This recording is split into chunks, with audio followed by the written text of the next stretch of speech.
tell us about the state of democracy in Putin's Russia. This man was someone who was fiercely critical. He was some of the only opposition in the country, again imprisoned, and now is reportedly dead. What does this tell us about democracy in Russia, or the lack of it? Many will assume this may be a political assassination of sorts. It may be seen like that globally. We will bring you the very latest as we hear it. But first, let's get your headlines with Sophia.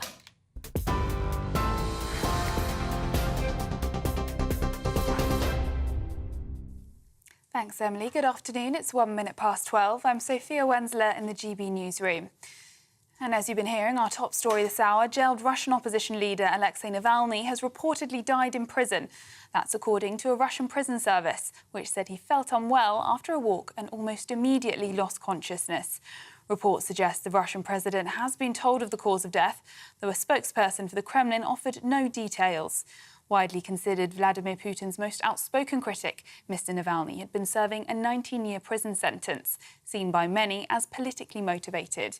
He was moved to a penal colony in the Arctic in December, more than 1,000 miles northeast of Moscow, which is one of the toughest jails in Russia. Labour scored a double win in by-elections overnight, inflicting a devastating blow to the Conservative Party. Jen Kitchen snatched Wellington with 45.8% of the vote, the second largest by-election swing from Tory to Labour since the Second World War. The stunning result came just 2 hours after Labour's Damien Egan won Kingswood with just under 45%. It was a miserable night for the Tories, with the party now having lost more by-elections in a single parliament than any government since the 1960s. Labour leader Sir Keir Starmer says the results show how the country is crying out for change. We're very pleased with the by-election results from last night. I think it's very clear that people are crying out for change across the country. They think that the Tories have failed. They can see that most things are broken. They look at the Labour Party and see a changed party. And last night, people who hadn't voted Labour before went out and voted Labour. So I'm very pleased with both of those results. But there is more work to do. There's a long way to go. Meanwhile, Prime Minister Rishi Sunak says the circumstances facing his party are challenging, but insists Labour doesn't have a plan. Midterm by-elections are always difficult for incumbent governments, and the circumstances of these by-elections were, of course, particularly challenging. Now, I think if you look at the results, very low turnout, and it shows that we've got work to do to show people that we are delivering on their priorities, and that's what I'm absolutely determined to do, but also shows that there isn't a huge amount of enthusiasm for the alternative in Keir Starmer and the Labour Party, and that's because they don't have a plan. And if you don't have a plan, you can't deliver real change. And when the general election comes, that's the message I'll be making to the country. Stick with our plan, because it is starting to deliver the change that the country wants and needs. Meanwhile, the Reform UK party saw its best result yet in a by-election, grabbing 13% of the vote in Wellingborough. The party also secured more than 10% of the vote in Kingswood. Reform's Wellingborough candidate Ben Habib hailed the results as remarkable, while party leader Richard Tice says it's proof that time is up for the Tories. And Labour's new Kingswood MP has been quick to blame what he called Rishi's recession for helping to deal a double blow to the Tories. Damien Egan said that 14 years of Conservative government have sucked the hope out of the country. His comments came as official figures show the UK slipped into recession at the end of last year, with the economy shrinking to 0.3% in December. Around 700,000 households will start receiving a cost of living payment today. More than 7 million eligible UK households have already received £299 payments, the third in a series totalling up to £900. The money will be paid directly, and those eligible do not need to do anything to receive it. A spike in consumer spending has seen retail sales bouncing back after a dismal Christmas shopping period. January recorded the largest recovery in sales since April 2021, defying forecasts and suggesting Britain's economy may be on the mend, despite slipping into recession in December. The strongest result was seen in food retailers, with sales increasing by nearly 3.5%. And Prince Harry will reportedly discuss his father's health in an interview with US television today. Promos for the Good Morning America programme suggest the Duke of Sussex will speak about the King's cancer diagnosis with the programme's correspondent, Will Reeve. It would be the first time Harry has discussed his father's health publicly. A TV crew has been following the Prince and Meghan Markle as they visit sporting champions in Whistler Village ahead of the Invictus Games next year. And Greece has become the first country with a Christian Orthodox majority to legalise same-sex marriage. Many LGBT campaigners struggle to contain their emotion as they watch the result unfold from the galleries. The changes will also see same-sex couples given adoption rights in a rare show of parliamentary consensus, despite objections from church officials. And for the latest story, sign up to GB News Alerts by scanning the QR code on your screen or go to gbnews.com/alerts. Now it's back to Emily.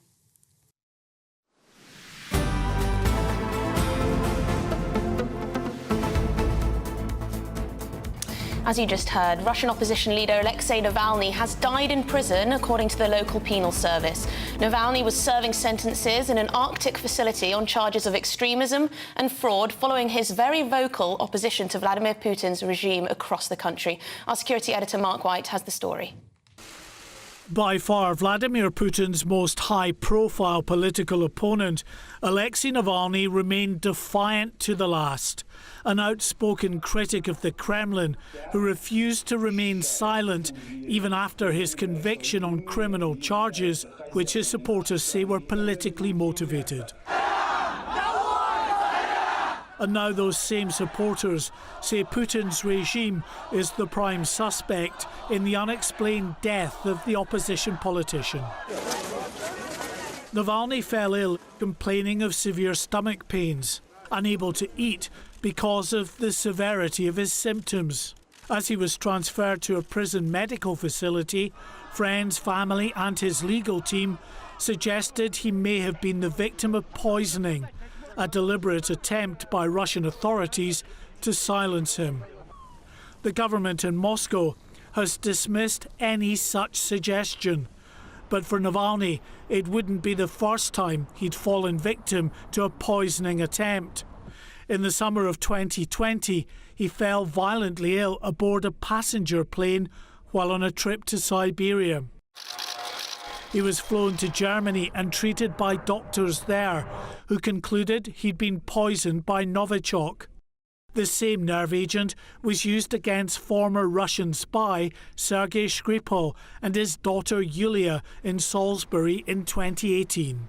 The Kremlin stands accused of regularly using poison as a means of targeting outspoken critics of the regime or perceived traitors to the Russian state.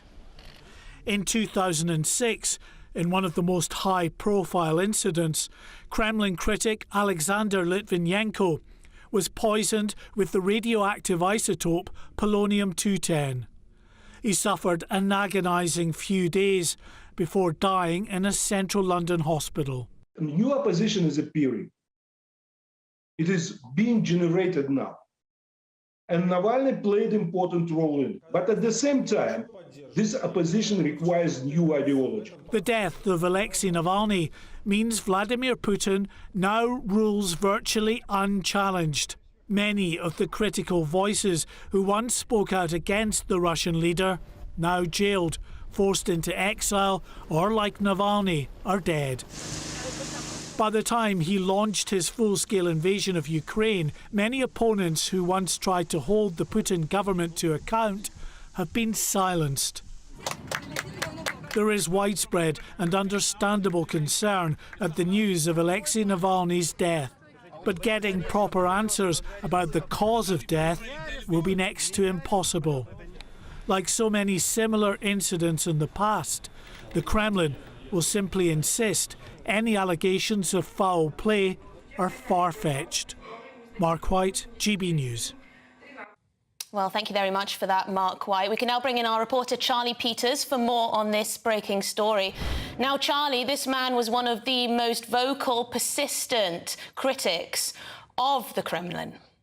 That's right, and in just a month's time, there is going to be a presidential election in Russia. We know that the other leading critic of President Vladimir Putin, Boris Nadezhd, is not going to be able to contribute to that election. He is the only other critic of the war in Ukraine who was going to be on the ballot box, but the Electoral Commission has removed him on account of some apparently false signatures. So with Navalny's death, that leading international critical voice of the rule of Vladimir Putin has now gone. We've heard from the TASS news agency in the last hour that the Kremlin has been informed of Navalny's death. Putin is aware, but it has reportedly no further information on the cause of his death. We've heard also from Navalny's team, from similar sources, saying that his press secretary has no further information on his death. However, his lawyer is travelling to the area in the penal colony in the north of Russia to get further information. There has also already been some international reaction to this news. As you can imagine, Emily, it is causing significant shockwaves around the international security and diplomatic establishment. The French foreign minister saying in the last 10 minutes that Navalny paid with his life for challenging a system of oppression. Navalny must have known when he returned to Russia in January 2021 that he was choosing to sacrifice his life over the political life of the country that he was fighting for. Yes, Charlie, and many will assume that this is a political assassination. Tell us why people might be quick to assume that. Well, Vladimir Putin has regularly used nerve agents to challenge and target and ultimately destroy his political or indeed diplomatic rivals. There's been no shortage of former allies of the Russian president being found dead in mysterious circumstances. We know, of course, the most clear piece of evidence to create that assumption at this stage is that Navalny was previously poisoned in August 2020 when the nerve agent Novichok was found in his system by German medics who saved his life in Berlin. A report there did also implicate the FSB, the heirs to the KGB, where Vladimir Putin formerly served. That group, the FSB, were also implicated in poisonings in Salisbury in 2018 of a former KGB double agent. So poisonings are known methods and tactics and procedures of the Russian state and its international security apparatus in particular. So the attention will, of course, there go straight towards that as the leading cause of Navalny's death. But we'll await further information as more news comes out on the cause of that death.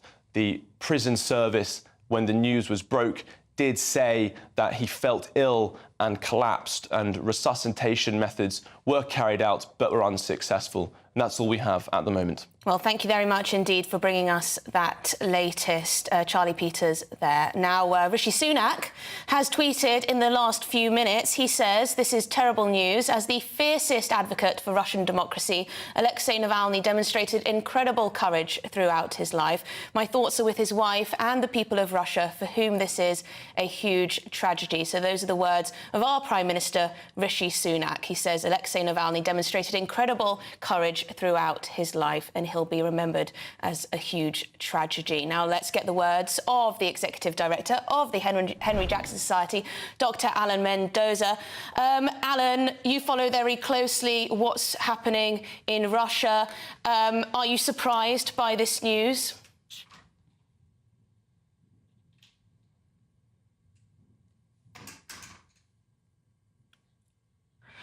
I am very sorry for that. We couldn't actually hear Dr. Alan Mendoza there. But this is the news that Alexei Navalny has died in prison, according to the prison service there. He was one of the most vocal, fiercest campaigners, opposition leaders against, of course, Vladimir Putin in Russia and the Kremlin. We can bring back Dr. Alan Mendoza. I believe his line has been restored. Alan, your reaction? Well, obviously shocked but not surprised. Shocked because, this is a prisoner who has been allowed to die or been murdered in prison. But not surprised because, of course, Mr. Navalny had been threatened numerous times by the regime. He'd been poisoned beforehand. He was constantly punished, even in jail, in punitive isolation, issues like that. And it was obvious that they wanted to be rid of him. So sadly, he himself said the last time he was sentenced on one of these sham sort of crimes he was alleged to have committed, my sentence will last either as long as I live or as long as a regime survives. And sadly, it would appear to be the former. And I believe, Alan, you let us all know on Twitter not too long ago that you've been put on a sanctions list yourself. Well, yes, obviously, I don't thankfully face the threat that Mr. Navalny did in the control of the regime, but it's quite clear that people who oppose Putin on any level are slapped down on sanctions lists. There's been loads of, sort of activists in the UK who've been similarly tarred with that brush, MPs, think tank leaders, business people. I mean, it's extraordinary. Basically, here's a regime that brooks no dissent, and it will take any action it feels it is warranted to do, whether that ranges from sanctions at the mild end to murder at the top end, in order to stop people from critiquing it and opposing its nefarious actions. And this news comes, of course, only a week after Vladimir Putin gave his most public interview with former Fox News host Tucker Carlson. I don't believe he was asked about the state of democracy in Russia. Is that a coincidence? Well, I think Putin is clearly feeling emboldened, frankly. I think he sees the wrangling that's going on over US aid to Ukraine. I think he sees, the sort of mess the US election is in. I think he looks at things like Tucker Carlson coming on bended knee to him in Moscow and listening to his nonsense for, hours on end. And I think he feels he can get away with anything. And it's really incumbent upon the free world to remind him that he can't. And that's the message that needs to come out very strongly this weekend, say, from the Munich Security Conference. Do you believe that this will focus minds? Oh, I think it certainly will. I mean, Navalny was a brave, courageous man who has paid for his life with opposition to an evil regime. That has to concentrate minds in all democracies. And just to confirm, Alan, does this essentially now mean that there is no opposition to Vladimir Putin's rule in Russia?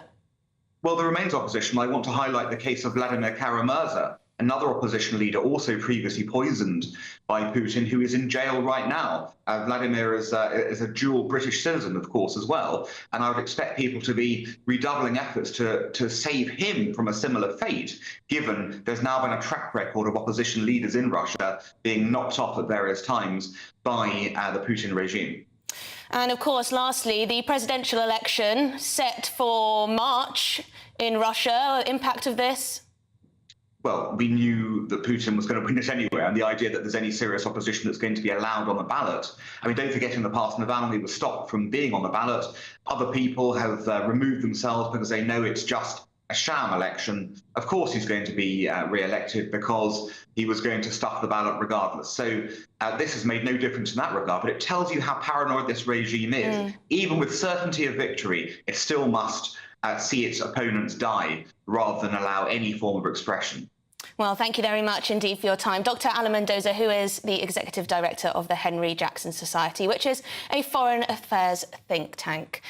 Well, as we look ahead, let me know what you think about that breaking news coming from Russia. But up next, we're going to be looking at the very latest on Prince Harry's bombshell interview. Who has he spoken to? Not a British broadcaster, but Good Morning America. Has he spilled the beans on his relationship with his father, King Charles? This is GB News, Britain's news channel. I'm Christopher Hope. And I'm Gloria DiPiero, bringing you PMQ's live here on GB News. Every Wednesday, we'll bring you live coverage of Prime Minister's questions when Rishi Sunak and Sir Keir Starmer go head-to-head in the House of Commons. We'll be asking our viewers and listeners to submit the questions that they would like to put to the Prime Minister, and we'll put that to our panel of top politicians in our Westminster studio. That's PMQ's live here on GB News, Britain's election channel. The Camilla Tominey Show, Sunday mornings from 9:30. Questions to be answered, and there seemed to be a significant amount, does once again point its way to a public inquiry into exactly what happened in this case. Starmer's called for that. Would you call for that too? I certainly think that first of all, there's one thing that's happening now. The NHS have to order an independent inquiry. That's been done. So they've got to look at all the whys and wherefores of what happened with this man. If it appears that we're not getting sufficient depth and breadth to this, then I think having an inquiry with all the powers that brings would be extremely advantageous. What I don't want is some long-winded inquiry that will take years, by which time other people will have been put at risk and maybe other lives have lost. We know what the problems are here, Camilla. Law's been passed on this. This is all about making sure on the ground we implement the highest degree of monitoring in order to ensure the safety of the public. Has care in the community failed? I mean, it seems oxymoronic to say that it's care in the community in this case. We know that the number of psychiatric care beds has been slashed from 52,000 back in 2001 to 24,000 now.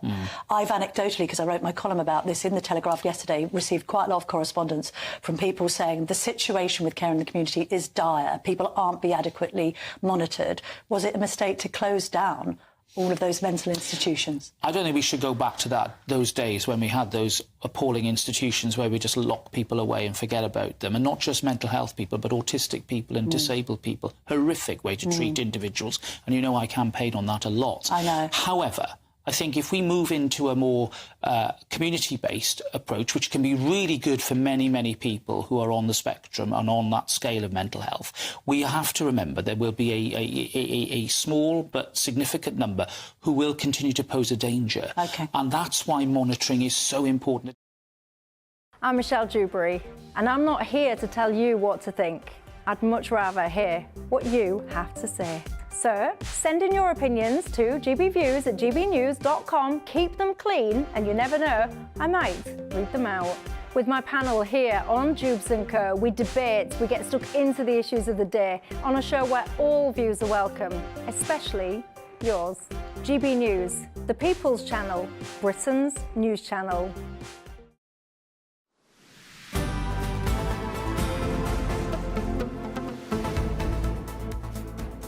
Welcome back to Good Afternoon Britain. It's 12:22 now. Of course, the Conservative Party did suffer yet another calamitous night yesterday as they lost both the Wellingborough and the Kingswood by-elections to Labour. Sir Keir Starmer's party overturned two large Conservative majorities in both seats, with the Labour leader saying the results showed the country is crying out for change. Meanwhile, Rishi Sunak sought to downplay the defeats, of course, by blaming very low turnout, but did acknowledge that the Conservatives have work to do. Well, to discuss this further, I'm joined by GB News political editor Christopher Hope, who is in Wellingborough, and GB News South West of England reporter Jeff Moody, who is in Kingswood. Christopher, I'll start with you. How big a loss was this for the Conservatives? I guess the generous spin is that there was a low turnout and that perhaps there weren't as many Labour votes as there could have been. That's right, Emily, totally right. I mean, in a sense, the Tory vote sat on its hands, as it has done for the past 2 years, really since Boris Johnson was removed from power by his own MPs. Over my right shoulder, you see a picture of Jen Kitchen, the new 28-year-old Labour MP for Wellingborough, replacing Peter Bone. Of course, the by-election in Wellingborough and in Kingswood, where Chris Skidmore had left, a seat which won't exist after the next general election, were neither by-elections which Rishi Sunak wanted to have. He didn't turn up to campaign here. Very few ministers did. These were by-elections which the Tory party, didn't want to have at all. They had to have them because of the need of these MPs leaving Parliament, and it has been really awkward. The Tory party has slumped to its biggest fall in support ever. It's the biggest loss of vote share to Labour since the second biggest since the Second World War. A real disaster, and you're seeing then, of course, also the Reform Party surging. Reform Party led by Richard Tice, of course. That party now on 13% of the vote from 0%, because they didn't stand in 2019. The Labour's been on a victory lap here in Wellingborough after being in Kingswood earlier this morning. And earlier I spoke to Ellie Reeves, the Shadow Cabinet Minister. We're absolutely not complacent about anything. It's a fantastic result for us here in Wellingborough. We fought for every vote, and we will fight for every vote at a general election. Were you surprised by how well you've done? There have been a few issues in recent days. There's a U-turn over £28 billion of green spending, problems with the rise of anti-Semitism claims in some parts of the party, and yet voters here want more Labour. Well, you know, I've been out in the doorstep in Wellingborough, and when you speak to voters, they say that, you know, they're fed up with the way the Conservatives have mismanaged the economy. People are paying more in their mortgages. We're now in recession. People feel as though they are paying more and getting less. And that was the message loud and clear in this by-election.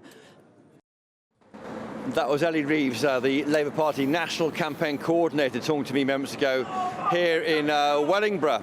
and there's some voters shouting as they drove past. But what's interesting, I think, here, Emily, is what might happen with the Tory party this weekend, because the rising support for reform is worrying some Tory MPs. A statement just dropped here from Miriam Cates and Danny Kruger from the New Conservatives. They are demanding that the Tory party, the government, does some more obviously conservative things, notably commit to withdraw from the European Convention on Human Rights and cut taxes for working families, including lowering the rate of income tax and raising these punitive thresholds that so many people are being dragged into because of high inflation.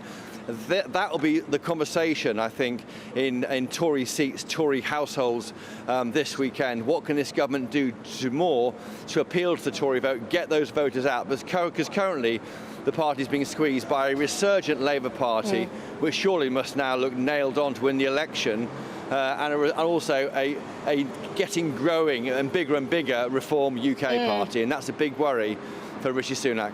Absolutely, Christopher. And just before I bring in Jeff Moody, who is, of course, in Kingswood, Christopher, an absolutely terrible night for the Liberal Democrats too. But I also think it's important to have a look at actually who is now going to be an MP. This Jen Kitchen, she's 27 years old, studied politics at university, I believe has been working in the charity sector. We're getting some very new, young, potentially inexperienced people into the Houses of Parliament. Yeah, you say inexperienced, I say exciting. I think there's no actual qualification to be an MP. You hold an office. She's a big fan of Taylor Swift, she's been telling me this morning. Yeah, I mean, the Lib Dems are nowhere. They were nowhere in these seats back in 2019. They weren't really in the game. These elections, these two by-elections are all about Labour, the Tories, and how the damage that Reform UK is doing, mainly in the Kingswood by-election, because the swing was so great here in Wellingborough. But I think more young people in Parliament is great. They'll be advocating for issues that young people care about. And Jen Kitchen, 28, a Swiftie, is one of those. Very nice. Thanks, Christopher. OK, Jeff Moody, you are in Kingswood. Tell us, what's the mood there after Labour won? Well, the people of Kingswood had their say yesterday, didn't they? They voted in a Labour MP, and then today it's our turn to have our say, to try and interpret those results and see what we can read from them. And I think we can glean a couple of interesting things from these results down here in Kingswood. Firstly, it was very much a one-issue election, the cost of living. Everybody here, when I've talked to people on the streets, that is all they want to talk about. They all say the same thing uniformly, that they're existing and not living. They have no money to do anything other than the very basics. And when governments change, there's a sea change every few years, isn't there? We had one in 1979, in 1997, and in 2010, and there's usually a lot of hope around those sea changes. Things can only get better, as Tony Blair said. Margaret Thatcher, quoting St. Francis of Assisi, there's hope. And there doesn't seem to be that hope here. The Tories lost that election, but Labour haven't necessarily won it in as great a numbers as they thought. They had a much bigger majority here in 1997, a much bigger one in 2001, and a much bigger one in 2005. They say that elections are lost rather than won, and I think that's very much the case here. The right-wing vote has been split, as we've been discussing all morning. Reform did extremely well here. And in fact, if Reform hadn't put a candidate forward, and if everybody that voted Reform had voted Conservative, we'd have a very different picture here today. So very much that split of the vote has influenced people's decisions and has done so badly for the Tories. But also, it's very much a sense of hopelessness. There isn't, as far as I can see, that sense on the streets of, yes, we've changed the government, we've changed the MP for here, let's change the government nationally. people aren't thinking like that at the moment. They've got too much of their own personal problems to deal with. They're too busy trying to make ends meet. And that, I think, is leading for an election that was very lacklustre. The turnout was not particularly strong, particularly seeing as the parties were very, very strong. Labour was very, very strong in leafleting, in putting up posters, in knocking on door-to-doors. They really put everything they have into that. But that, to my mind, that hasn't chimed as well as it could have done, because I don't sense that hope here that you get when you have a big sea change. I feel that people are beyond hope at the moment, and that is something that Rishi Sunak really needs to address now before we go any further.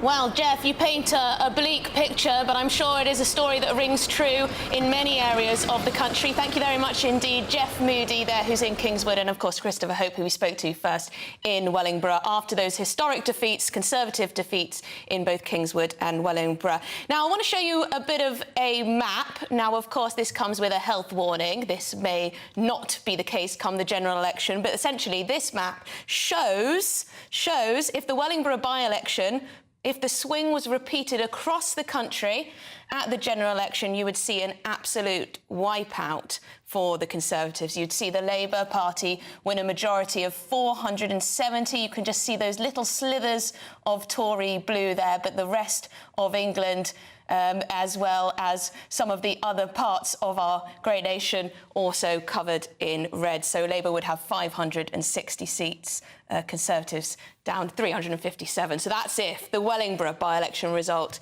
can be extrapolated to the rest of the nation. So when Rishi Sunak says that there's no great enthusiasm for Keir Starmer, he may well be right. But at the moment, it does seem that people want a change of government. Can he possibly claw it back? That is the question that he will be asking himself. But in just a few moments, well, let me know what you make of the two by-election results. Of course, a surge for the Reform Party. The Lib Dems, well, rendered practically irrelevant. Let me know what you think. GBViews@gbnews.com. But in just a few moments, we'll have more on that breaking news that Alexei Navalny has died in prison. The Ukrainian President Zelensky says it's obvious he was killed by Putin. This is Good Afternoon Britain on GB News.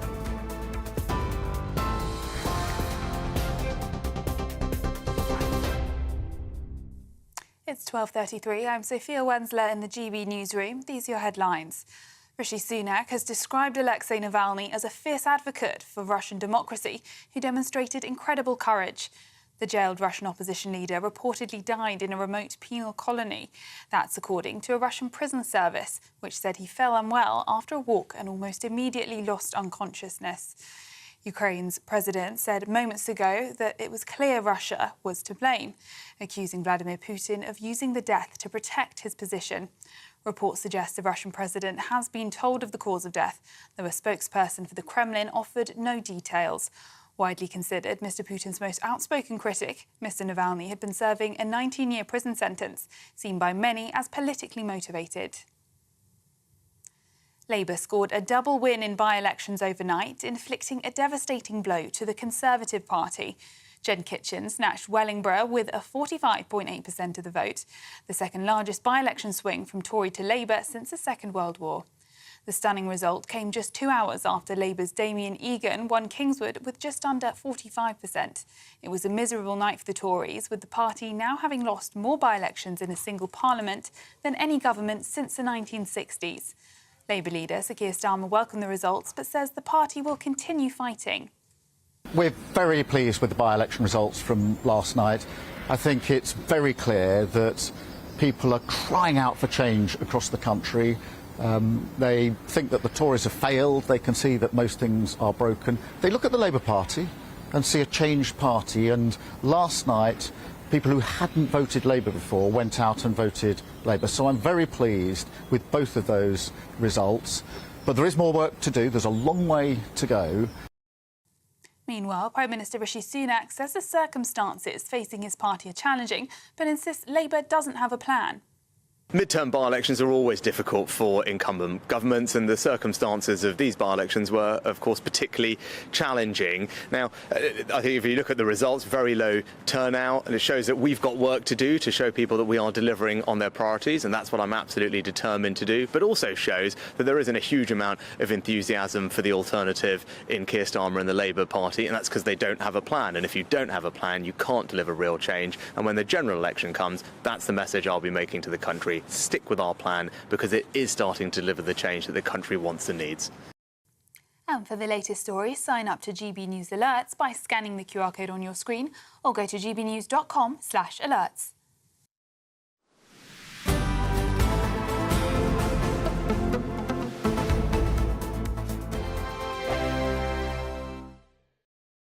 I think the most exciting bit for me is talking to people. People who I think are ignored often by the major news channels. We're going to give news they want to hear. There's a voice there that needs to be heard. I think there's a chance here for a diversity of opinion to be expressed, which you don't find elsewhere. It's really exciting. We don't hold back. We're free to say how decisions that are taken here affect us all around the country. Only on GB News, the People's Channel, Britain's news channel.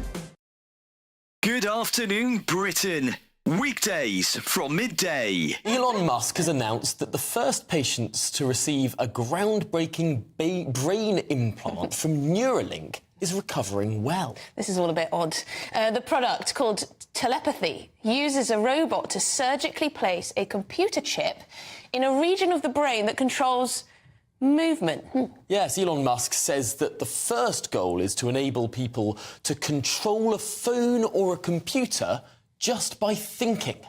He says that initial tests show promising signs of brain activity, meaning that patients with paralysis could one day overcome their conditions. Not sure about this one. Joining us to discuss this breakthrough is applied futurist Tom Cheesewright. Tom, this sounds, well, slightly terrifying. I certainly think a lot of people will be thinking this is something out of a sci-fi horror rather than reality. But this is a technology that's been a long time coming. We've been developing direct brain-computer interfaces for a long time, mostly for the sort of therapeutic reasons that are the initial goal, at least, of Elon Musk's Neuralink, to allow people who are perhaps quadriplegic to have direct control via their brains of initially a smartphone and maybe ultimately artificial limbs or a wheelchair. It does seem fascinating how quickly this technology is moving on. I saw demonstrations perhaps a year or two ago of people playing a very simple Pong game just by thinking, moving sort of one line on a screen up and down. This seems like potentially there has been a breakthrough that means far more complex things can be controlled just by thinking. Well, there's lots of different aspects to this technology. The initial attempts to interface with the brain used actually quite thick prongs almost that went into the brain, and they were quite solid, and so if the brain moved, they could potentially cause damage. I'm Christopher Hope. And I'm Gloria DiPiero, bringing you PMQ's live here on GB News. Every Wednesday, we'll bring you live coverage of Prime Minister's questions when Rishi Sunak and Sir Keir Starmer go head-to-head in the House of Commons. We'll be asking our viewers and listeners to submit the questions that they would like to put to the Prime Minister, and we'll put that to our panel of top politicians in our Westminster studio. That's PMQ's live here on GB News, Britain's election channel.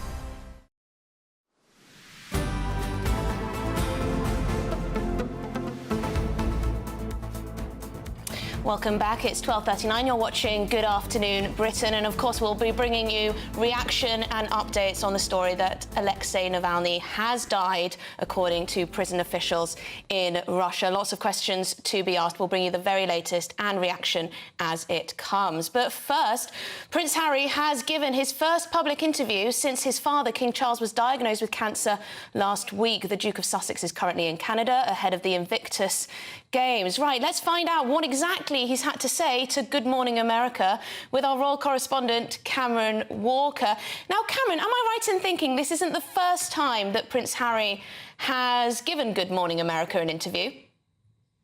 Yeah, right. He has indeed given an interview before, but I think what's really surprising about this one is that we've been led to believe, really, over the last few weeks, or at least the last month, that Prince Harry and indeed Meghan have turned a corner. They're not going to talk about their family. They're going to focus very much on their philanthropic work, such as the Invictus Games, which is why Harry is in Canada at the moment supporting wounded veterans. Then last night, I get a statement from Prince Harry's spokesperson attacking a piece written in The Telegraph and saying that Harry and Meghan, the couple, will not be broken. And then I wake up this morning to news that he's giving an interview to Good Morning America. Now, the interview itself has not aired yet. We have seen a couple of clips which have leaked so far.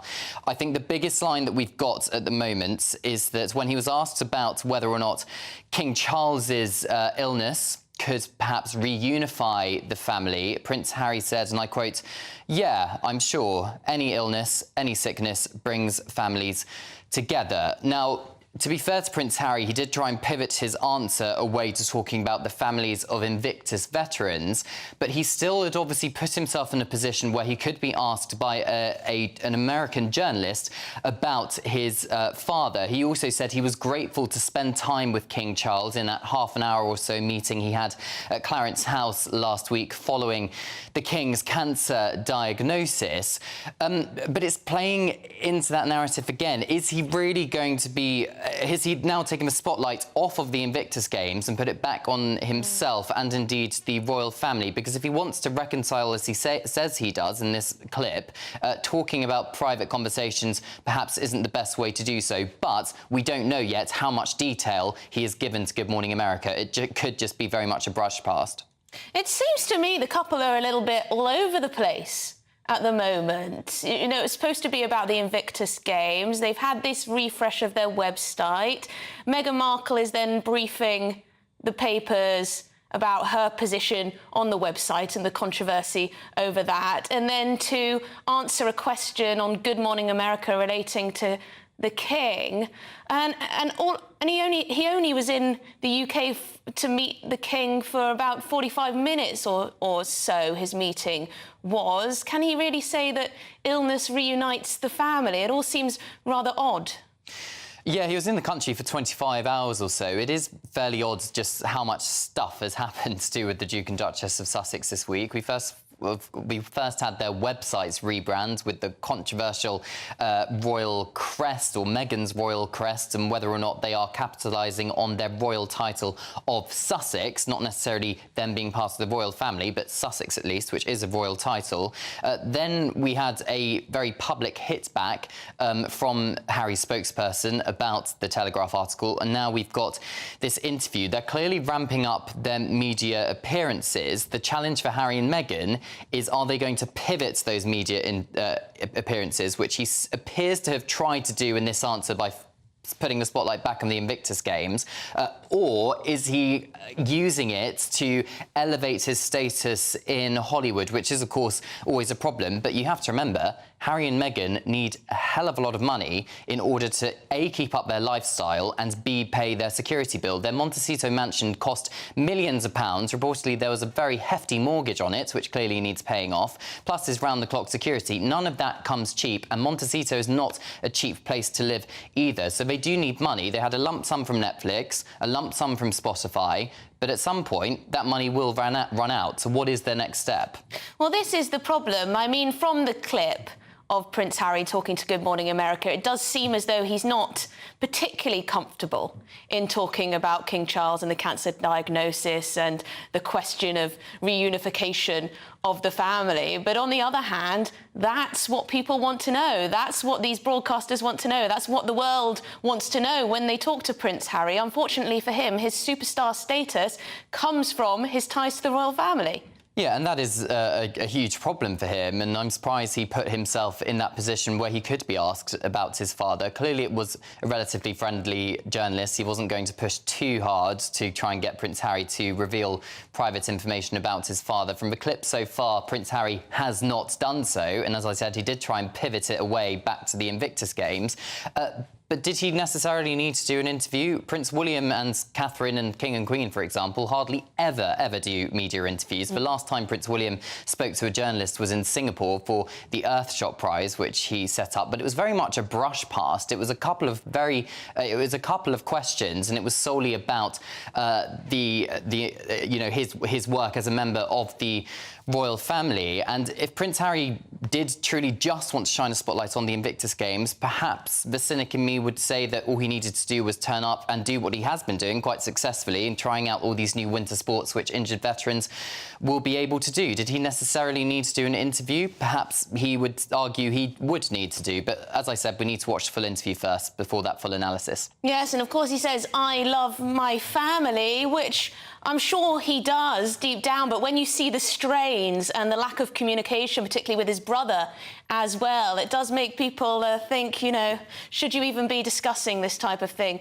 in public? But thank you very much. That's all we've got time for. Cameron Walker, our royal correspondent, on that interview between Prince Harry and Good Morning America. Now, we're going to be right back with your views on that breaking news that Alexei Navalny has died in prison. Lots of you have been getting in touch with your reaction. Rishi Sunak says the politician and activist demonstrated incredible courage throughout his life. Is he a hero in your view?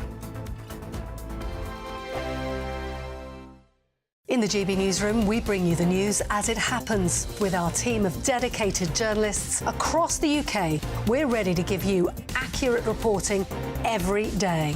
When the news breaks, we'll be there with bulletins on GB News, the People's Channel, Britain's news channel. Lee Anderson's Real World, Fridays from 7 p.m. Dr. Jane Jones, who's the clinical lead for Care After Combat. Yeah. Jane, thanks for coming. And just tell me a little bit about your organisation. What do you do? OK, well, thank you for having me here so we can talk about Care After Combat. So we are an organisation, a charity, who work into the prison system, working with military veterans who've somehow got involved with the justice system and... So there's quite a high population of ex-servicemen and women in our prisons. Why is that, do you think? So 2014, the government did a review of who was resident in UK prisons, and what they found were that military veterans are the highest occupational group, and this obviously raises some concerns. Yeah.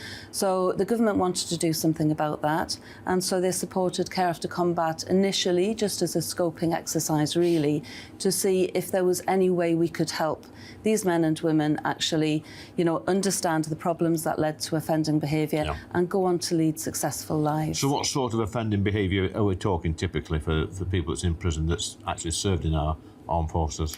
Primarily, it's violence. Yeah. So that is the highest offence that we work with. Okay. But of course, the military, as with everybody else, it's the full range of offending behaviour. OK, so we're in a pub, Jane, Dr. Jane, and I guess for some people, the odd tip of alcohol is good, a bit of fun of a weekend, relax, let your hair down.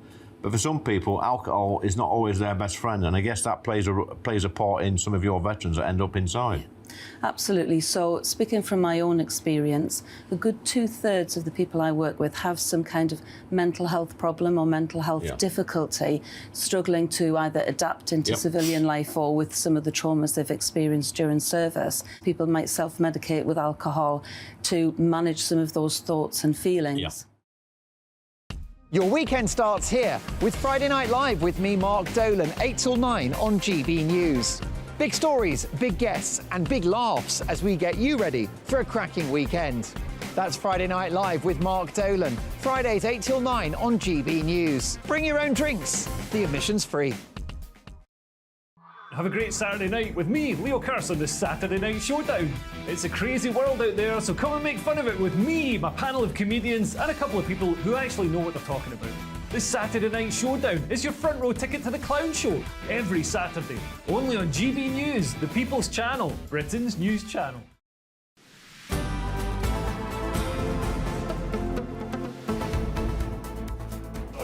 Welcome back. It's 12:49. You're watching Good Afternoon Britain, and a lot of you have been getting in touch about the breaking news this morning that the Russian opposition leader Alexei Navalny has died in jail. Now, of course, he was one of the country's most vocal, fiercest critics of Vladimir Putin and his regime. Many will see this as potentially a political assassination on the part of Vladimir Putin. Now, Sam from Cardiff says nothing will change. They beat Sergei Magnitsky to death in prison 8 weeks before he was due to be released. Bill Browder's Red Notice is a must-read to find out what is going on in Russia. Yes, I know that book. I've actually read it myself.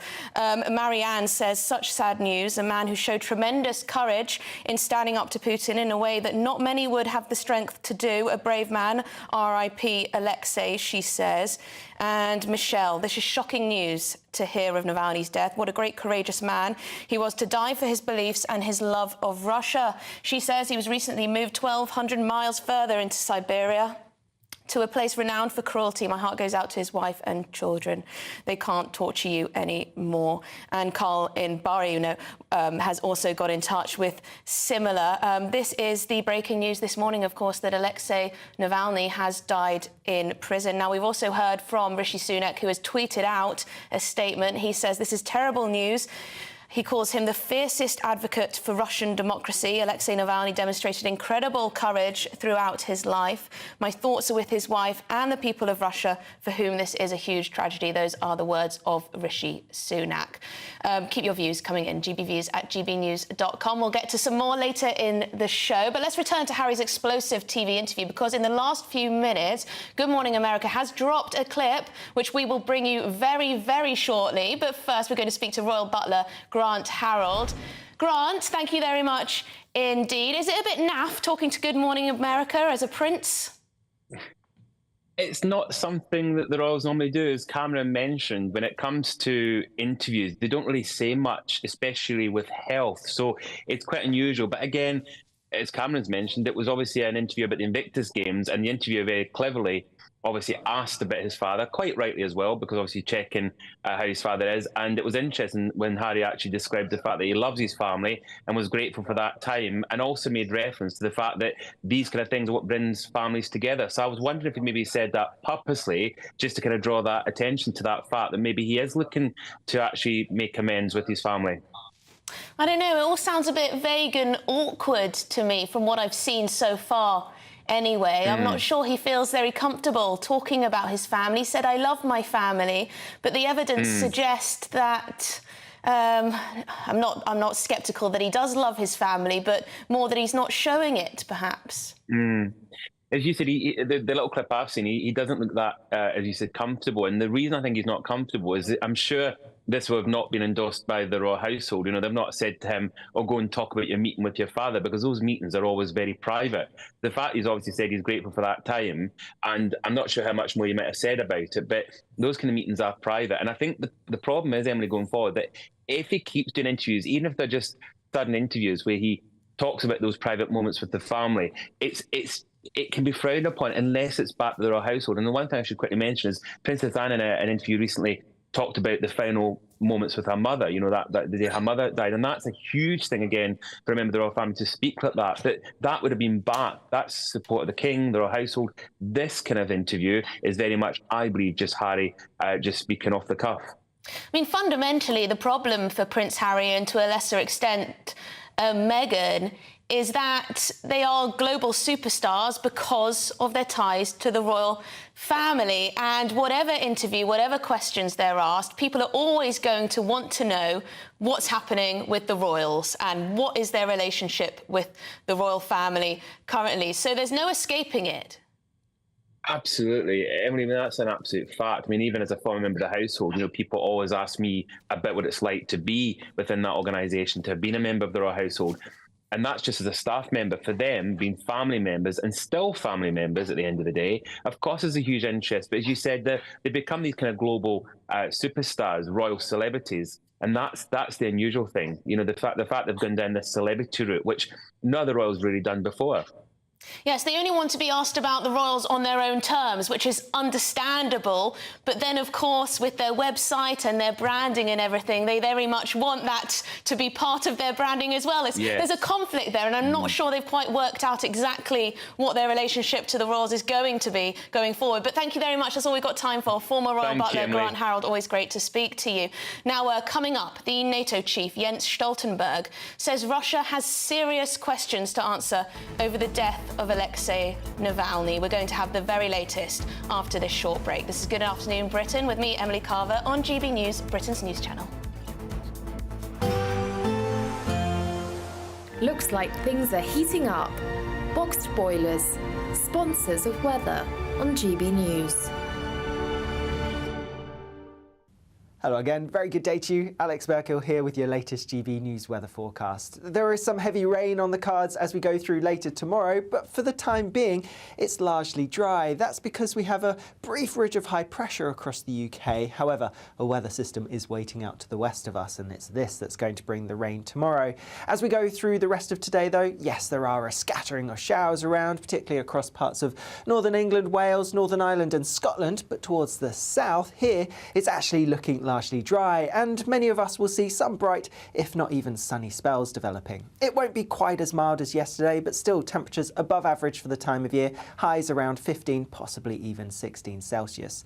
Staying mostly dry as we go through this evening and overnight, still a few spots of rain perhaps, but particularly across eastern areas, likely to be a fine picture through the start of Saturday. However, further west, there will be a bit more cloud pushing its way in, and this could bring some drizzly outbreaks of rain too. Temperatures dipping a little bit lower than they have done through some recent nights, but still not particularly chilly. A relatively mild start tomorrow morning. Tomorrow then, some sunshine across eastern areas, otherwise a relatively cloudy day. A few outbreaks of drizzly rain perhaps most likely over higher ground in the west, but it's later on as we go through into the afternoon that we're going to see some heavier, more persistent rain spreading its way in. Still mild, bringing in our air from the south, so temperatures staying above average for the time of year. Bye-bye. That warm feeling inside from Boxed Boilers, sponsors of weather on GB News.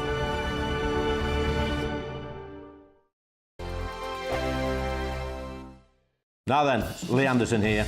Join me on GB News on my show, The Real World, every Friday at 7 p.m. I'm not eating bloody cat. Are you Delicious. mental? Open your mouth. OK, here comes a train. Reminds me of the scene in Singing in the Rain. Adam, is that a good one? Whoa! Join me at 7 on GB News, Britain's news channel.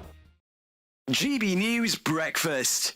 Every day from 6 a.m. Marnie says being sexy in business is entirely possible and maybe even better. Well, Marnie, this is something I say is true. I've had to live with this for quite a long time, and I think you can do both. Like, tell me, it's lovely to see you first of all. Thank you for having me. In all your gorgeousness.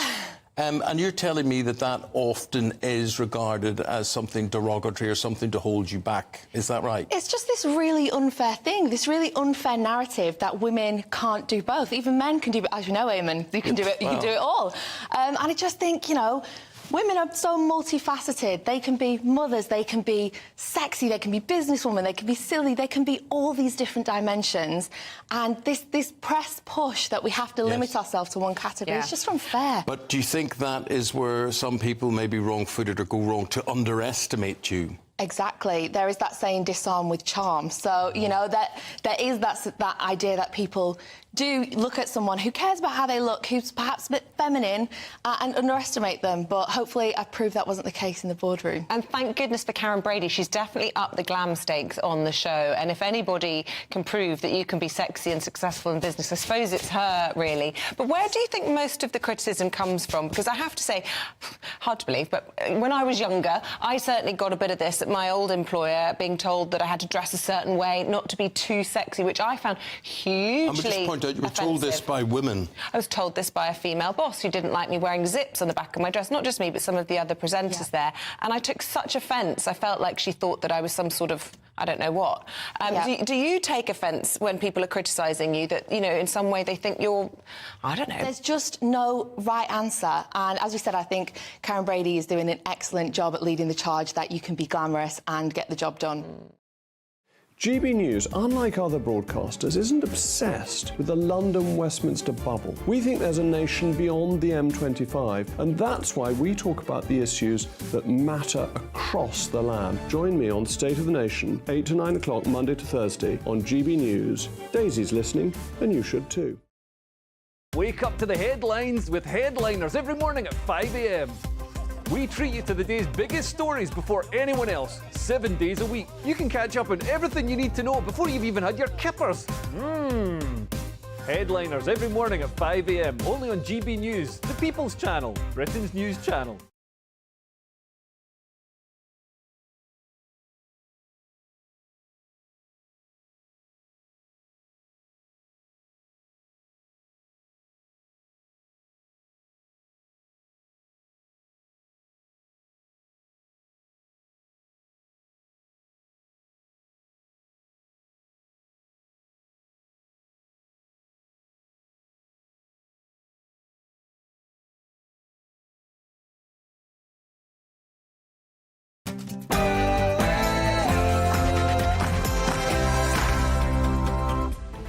Good afternoon, Britain. It is 1 o'clock on Friday, the 16th of February. Jailed Russian opposition politician Alexei Navalny and fierce critic of President Vladimir Putin has died, according to the prison service. Procedural checks on his death have now been initiated. We'll bring you the latest and reaction. Prime Minister in denial after suffering 2 historic by-election defeats. Rishi Sunak insists the very low turnout shows there is no great enthusiasm for Keir Starmer.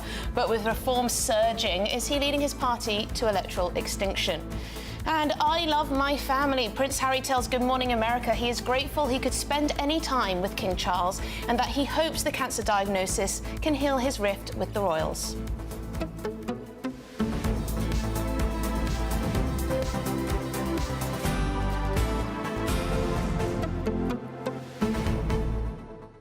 And as I said, we're getting more reaction to the reported death of Alexei Navalny, one of the fiercest critics of Vladimir Putin, one of the only opposition voices in the country. Of course, Rishi Sunak has said this is terrible news. As the fiercest advocate for Russian democracy, Navalny demonstrated incredible courage throughout his life. Zelensky, the Ukrainian president, Vladimir Zelensky, has blamed the Russian president, Vladimir Putin, for the death of Alexei Navalny, who died in an Arctic penal colony.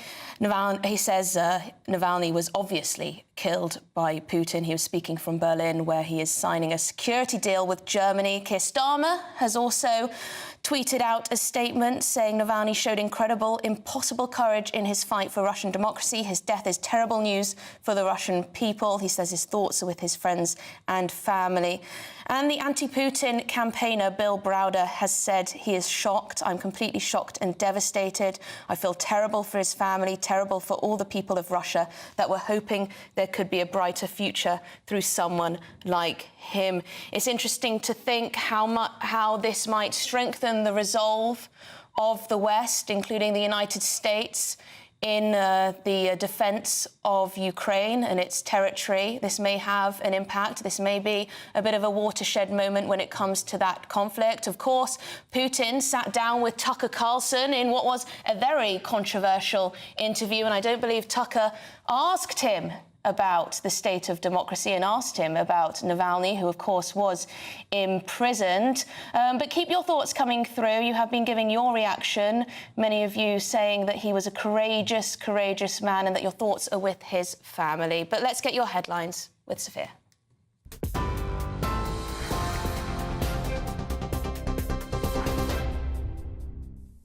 Thanks, Emily. Good afternoon. It's 3 minutes past 1. I'm Sophia Wensler in the GB newsroom.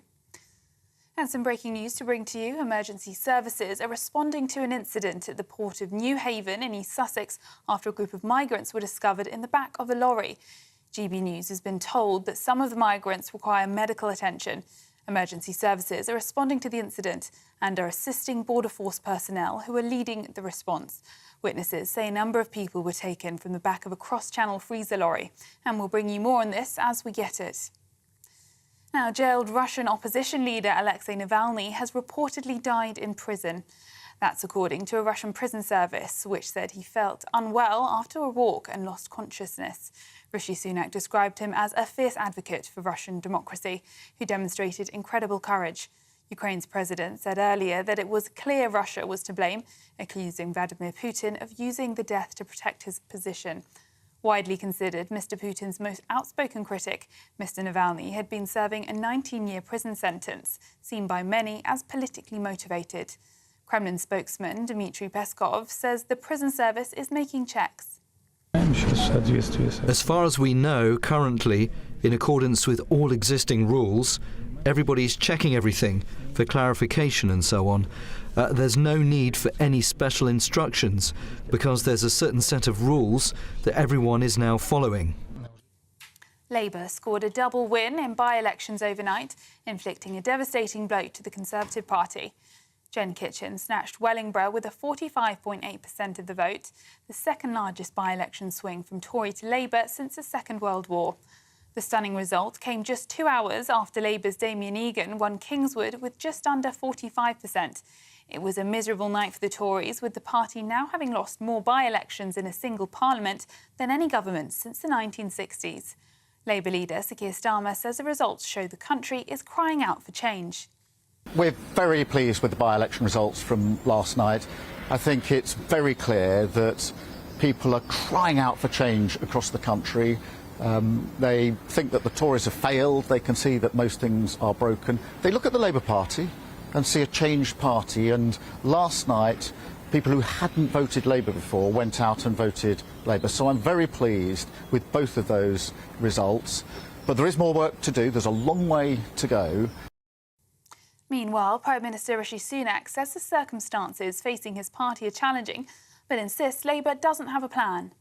Midterm by-elections are always difficult for incumbent governments, and the circumstances of these by-elections were, of course, particularly challenging. Now, I think if you look at the results, very low turnout, and it shows that we've got work to do to show people that we are delivering on their priorities, and that's what I'm absolutely determined to do, but also shows that there isn't a huge amount of enthusiasm for the alternative in Keir Starmer and the Labour Party, and that's because they don't have a plan. And if you don't have a plan, you can't deliver real change. And when the general election comes, that's the message I'll be making to the country. Stick with our plan because it is starting to deliver the change that the country wants and needs. And the Reform UK party saw its best result yet in a by-election, grabbing 13% of the vote in Wellingborough. The party also secured more than 10% of the vote in Kingswood. Reform's Wellingborough candidate Ben Habib hailed the results as remarkable, while party leader Richard Tice says it's proof that its time is up for the Tories. Prince Harry has suggested that the King's cancer diagnosis could lead to a reconciliation in his family. Speaking to the Good Morning America programme in the US, the Duke of Sussex said that he loved his father and he was grateful to spend time with him during a fleeting visit to London last week. But he told ABC News correspondent Will Reeve that conversations he'd had with his father about his health will remain private. I jumped on a plane and went to go and see him as soon as I could. How was that visit for you emotionally? Look, I love my family. The fact that I was able to get on a plane and go and see him and spend any time with him, I'm grateful for that. What's sort of your outlook on his health? That stays between me and him. An illness in the family can have a galvanizing or sort of reunifying effect for a family. Absolutely. Is that possible in this case? Yeah, I'm sure. Throughout all these families, I see it on a day-to-day basis. And Greece has become the first country with a Christian Orthodox majority to legalise same-sex marriage. Many LGBT campaigners struggle to contain their emotion as they watch the result unfold from the galleries. The changes will also see same-sex couples given adoption rights in a rare show of parliamentary consensus, despite objections from church officials. And for the latest stories, sign up to GB News Alerts by scanning the QR code on your screen or go to gbnews.com/alerts. Now it's back to Emily.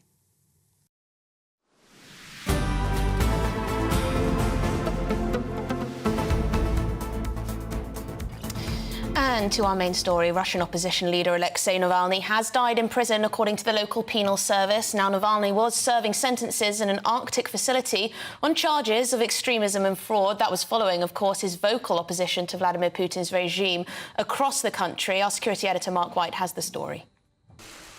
By far Vladimir Putin's most high-profile political opponent, Alexei Navalny remained defiant to the last. An outspoken critic of the Kremlin who refused to remain silent even after his conviction on criminal charges, which his supporters say were politically motivated. And now those same supporters say Putin's regime is the prime suspect in the unexplained death of the opposition politician. Friends, family and his legal team suggested he may have been the victim of poisoning, a deliberate attempt by Russian authorities to silence him. The government in Moscow has dismissed any such suggestion. But for Navalny, it wouldn't be the first time he'd fallen victim to a poisoning attempt. In the summer of 2020, he fell violently ill aboard a passenger plane while on a trip to Siberia. He was flown to Germany and treated by doctors there, who concluded he'd been poisoned by Novichok. The same nerve agent was used against former Russian spy Sergei Skripal and his daughter Yulia in Salisbury in 2018. The Kremlin stands accused of regularly using poison as a means of targeting outspoken critics of the regime or perceived traitors to the Russian state. In 2006, in one of the most high-profile incidents, Kremlin critic Alexander Litvinenko was poisoned with the radioactive isotope polonium-210. He suffered an agonising few days before dying in a central London hospital. A new opposition is appearing. It is being generated now. And Navalny played an important role in it. But at the same time, this opposition requires new ideology. The death of Alexei Navalny means Vladimir Putin now rules virtually unchallenged. Many of the critical voices who once spoke out against the Russian leader, now jailed, forced into exile, or like Navalny, are dead. By the time he launched his full-scale invasion of Ukraine, many opponents who once tried to hold the Putin government to account have been silenced. There is widespread and understandable concern at the news of Alexei Navalny's death, but getting proper answers about the cause of death will be next to impossible. Like so many similar incidents in the past, the Kremlin will simply insist any allegations of foul play are far-fetched. Mark White, GB News. Thank you very much, Mark. We can now bring in our reporter, Charlie Peters, for more on this breaking story. Charlie, we're beginning to hear reaction from internationally, from Ukraine too. That's right. We've heard in the last hour significantly more reaction than we did when news first broke. President Zelensky saying that it's obvious that he was killed, referring to what he believes was a deliberate assassination by Vladimir Putin or his government on Navalny. We've also heard from the EU Council President Charles Michel saying that the Russian regime is solely responsible for his death. And the Latvian president has gone one step further, saying, whatever you thought of Navalny, he was brutally murdered. We've also seen in the last few moments Dmitry Peskov, the Russian press secretary, saying that the prison service is conducting all of its necessary checks and clarifications. They have no further information, they say, and I think it's unlikely we're going to get more transparency or information from the Kremlin than that at the moment. But as the hours go by, more international reaction and indeed condemnation will continue to follow. The US are taking a slightly more cautious approach than the EU representatives. Jake Sullivan, the National Security Advisor, saying if confirmed, this death is a terrible tragedy. And the US Secretary of State blinking, saying that if confirmed, this is a sign of weakness and rot within the Russian regime. By contrast, the German finance minister said that Putin had tortured Navalny to death. And the NATO Secretary General Stoltenberg saying that Russia has serious questions to answer. Is this a sign of regime weakness as its war in Ukraine enters its third year? Remember, when that war was launched and the invasion started in February 2022, it was posted towards the Russian people as a 3-day invasion to Kiev. Well, we're now in a grave stalemate. Over 250,000 Russian soldiers either killed or wounded in fighting last year, according to independent observers. Is this Putin entering a moment of crisis? And Charlie, the Kremlin is very much on the defensive. The foreign ministry spokeswoman has essentially said that the immediate reaction, she says, of the leaders of NATO countries to the death of Navalny in the form of accusations towards Russia is self-incriminating. She says there are no medical test results yet, and the West is already making conclusions, suggesting everyone is jumping to conclusions.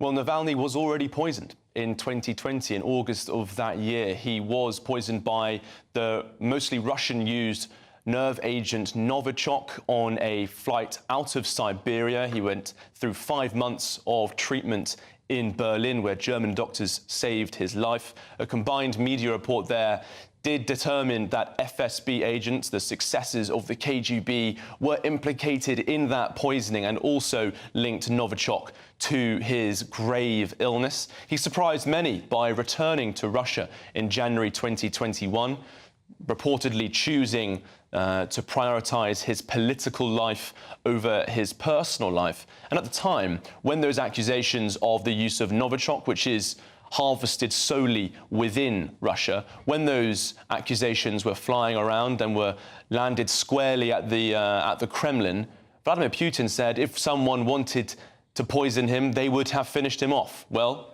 the reason why we are hearing those accusations again is because Navalny has died reportedly after a short walk, losing consciousness. And we've heard in the last 10 minutes from sources cited at the local hospital for the IK3 penal colony where Navalny was receiving care, that they attempted to resuscitate him for over 30 minutes. So that's perhaps why that defensive posture is being taken by the Russian spokeswoman. And what's for sure is that this is a man who has gone through hell. I wonder just lastly what impact this might have on the ongoing debate in the United States about this $60 billion military aid package to Ukraine. Could this focus minds on the importance of supporting that country? Well, 2 days ago, Lord Cameron, the Foreign Secretary, urged his American friends to do the right thing and to vote forward this package, saying that he did not want to see the world showing weakness to Putin like it showed towards Hitler in the 1930s. He also referred to Russia's invasion in Georgia in 2008 and that invasion of Crimea and much of the Donbass region in 2014. This has no doubt resuscitated the debate inside Washington on the Capitol with regards to that $60 billion aid package. It's passed the Senate, but Republican leaders in the House of Representatives are expected to vote it down. The Russian issue and the war in Ukraine has certainly fallen off the international agenda in Washington, especially with the war in Gaza raging on, Israel, of course, being a close ally of Washington.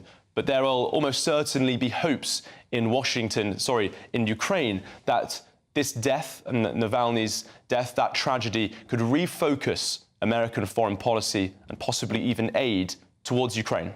Yes, and we'll be speaking to a Ukrainian politician later in the show to get the Ukrainian reaction too. But thank you very much, Charlie Peters. Now let's speak with the Conservative MP for Sutton and Cheam, Paul Scully. Now, Paul, of course, I want to get you on the by-election results. But first, Rishi Sunak, your leader, has said Alexei Navalny, the fiercest advocate for Russian democracy, demonstrated incredible courage throughout his life. Your reaction? Yeah, Emily. Hi, Emily. Look, he was a Russian hero and a hero to many others in that region as well. It's sad news. You talked about Bill Browder at the beginning being shocked. I'm afraid I wish I was shocked. We've seen too many people either poisoned, falling out of hotel windows, and now falling ill after a walk. He's clearly been silenced for the last time.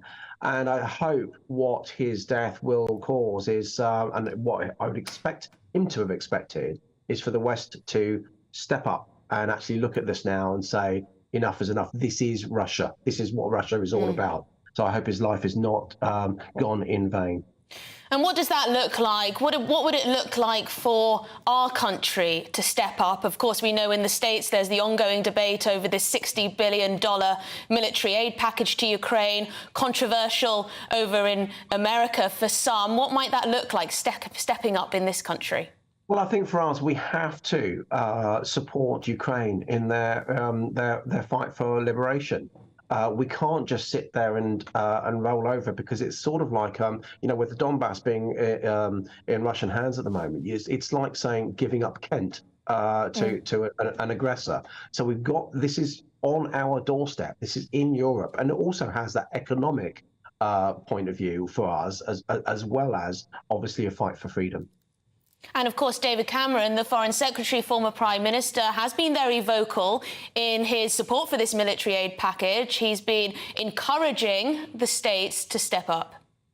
Yes, and if we believe in freedom, if we believe in democracy, if we believe in a free Europe and a free area around the Russian center of gravity, and if we believe that we have to sort out the economics of energy security, as well as that pressure that Putin is bringing on, we have to keep on that fight, supporting the Ukraine.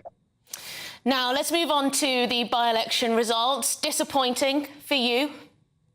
Yeah, it really is. I mean, I think it was, I'd expected, unfortunately, at this sort of midterm, to have lost both those by-elections, sad as it is, because I think the two candidates ran good campaigns, but it is what it is. I think there were a lot of people that stayed at home. There are also a lot of people that use the fact that it's not going to change the government of the country in by-elections, midterm by-elections, to be able to register their protest that we're not doing enough, as they see it, to tackle these big issues that are around the globe, economically, migration, and all of these issues.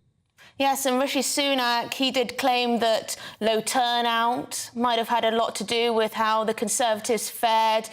He talked about, the fact that people aren't coming out to vote in the way that they might at a general election. But it is true that Reform Party are surging in the polls, which is eating into your vote. Then, of course, the Labour Party, lots and lots of people out there are desperate for a change in the government, even if Rishi Sunak's right that perhaps there isn't this fantastic level of enthusiasm. Yeah, I mean, look, turnout was about half of what you'd expect at a general election, and so what you're getting down to is core votes, and it's clear at the moment that Labour voters, Reform voters are way more motivated to come out and vote than the Conservatives at the moment. And it's something I found when I've been out canvassing in my own area and in other areas, that at the moment Conservative voters are saying, please get your act in order, give us something to get behind, some Conservative values and a vision to get behind as well, stop the infighting within the party. And that's something that we've really got to tackle ASAP, if we're going to have reasonable prospects at the next general election, because that's what feeds the like of Reform and other parties. There's the dissatisfaction, rather than necessarily setting out a positive vision of what this country might be over the next 5 years. And lastly, as usual, when the Conservatives don't fare too well, it reignites the debate over tax cuts, backbenchers calling for tax cuts to try and improve the fortunes of the Conservatives. Is that all you've got as a party? No, I think we've got to set out a vision. I think tax cuts is a single measure, a budget that will last, that won't necessarily bed in unless you've got a vision around it. And any tax cuts that do get put in place, I think have got to affect a wide amount of people. That fiscal drag, tackling tax thresholds about when people are going to higher rates, being dragged into the higher rate, these kind of things. That's affecting tens of thousands, hundreds of thousands of people, nurses and public sector people that wouldn't necessarily be expected to be suddenly paying a high rate. That's what we've got to look at now, but we've also got to set out a vision. Housing, what are we going to do for young people? What are we going to do about migration in a sensible way that's achievable? Politics is the art of the possible. Yeah, I guess the problem is that people think, well, you've had many years to set out that vision, and that vision has changed depending on who's been the leader of the party. People have stopped listening. I think we've got to actually, realise that, recognise that, and actually change our tack to have a real positive vision. Yeah, and of course, if lifting people out of taxes, fantastic, music to many people's ears, but then you see Jeremy Hunt on the front of the papers, apparently not deciding against that 2p income tax drop. So it's, we're hearing one thing from some members of the Conservative Party and then another from the Chancellor.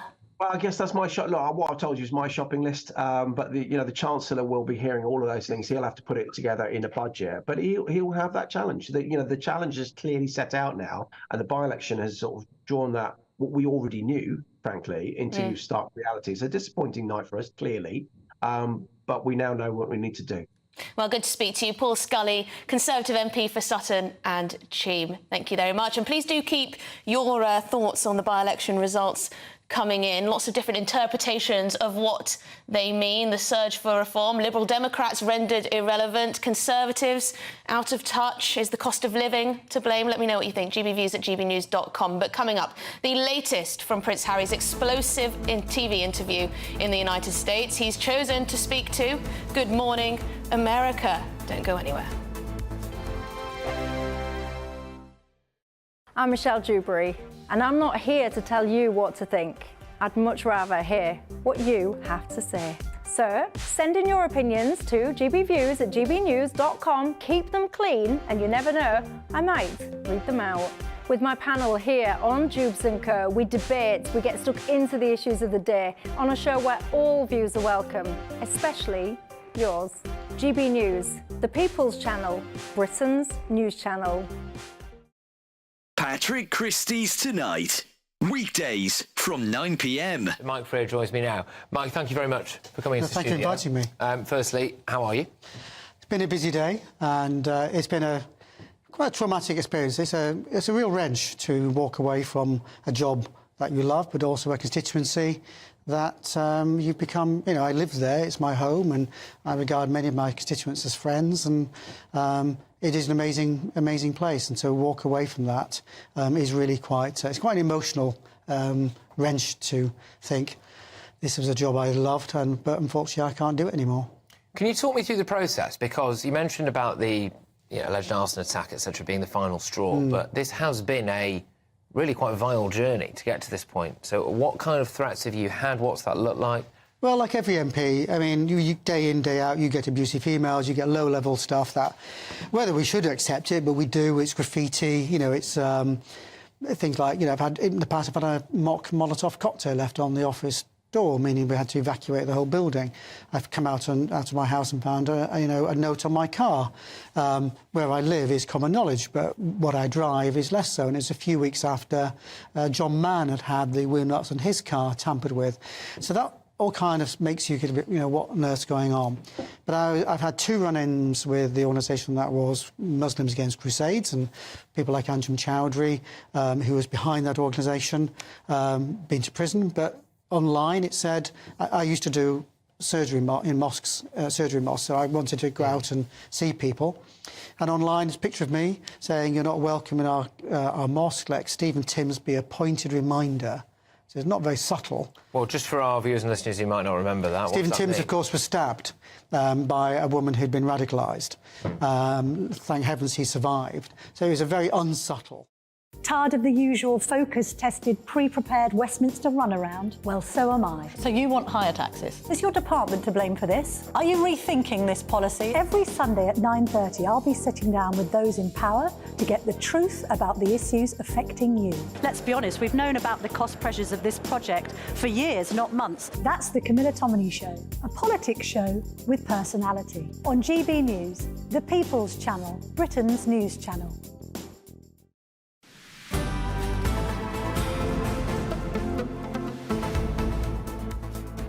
Welcome back. It's 1:27. You're watching Good Afternoon Britain. Now, lots of you have been getting in touch about the by-election results. Lots of different theories, and I'm going to get to them very shortly. But first, Prince Harry has given his first public interview since his father, King Charles, was diagnosed with cancer last week. Now, the Duke of Sussex is currently in Canada ahead of the Invictus Games, but he's been talking to Good Morning America. Should we get some reaction to that bombshell interview with our royal correspondent, Cameron Walker? Now, Cameron, tell us, what has he said? What do we know? Well, it looks like Will Reeve, who's the ABC News journalist interviewing Prince Harry, has basically shadowed him throughout this 3 days in Canada. It's the one-year countdown to the Invictus Games, the games set up by Prince Harry to help wounded veterans, similar to the Olympics, but obviously there's some winter sports in it for the first time ever. But I suppose the big headline is he is asked about his father and the cancer diagnosis. So let's hear what Prince Harry has said. How did you get the news that the King was ill? I spoke to him.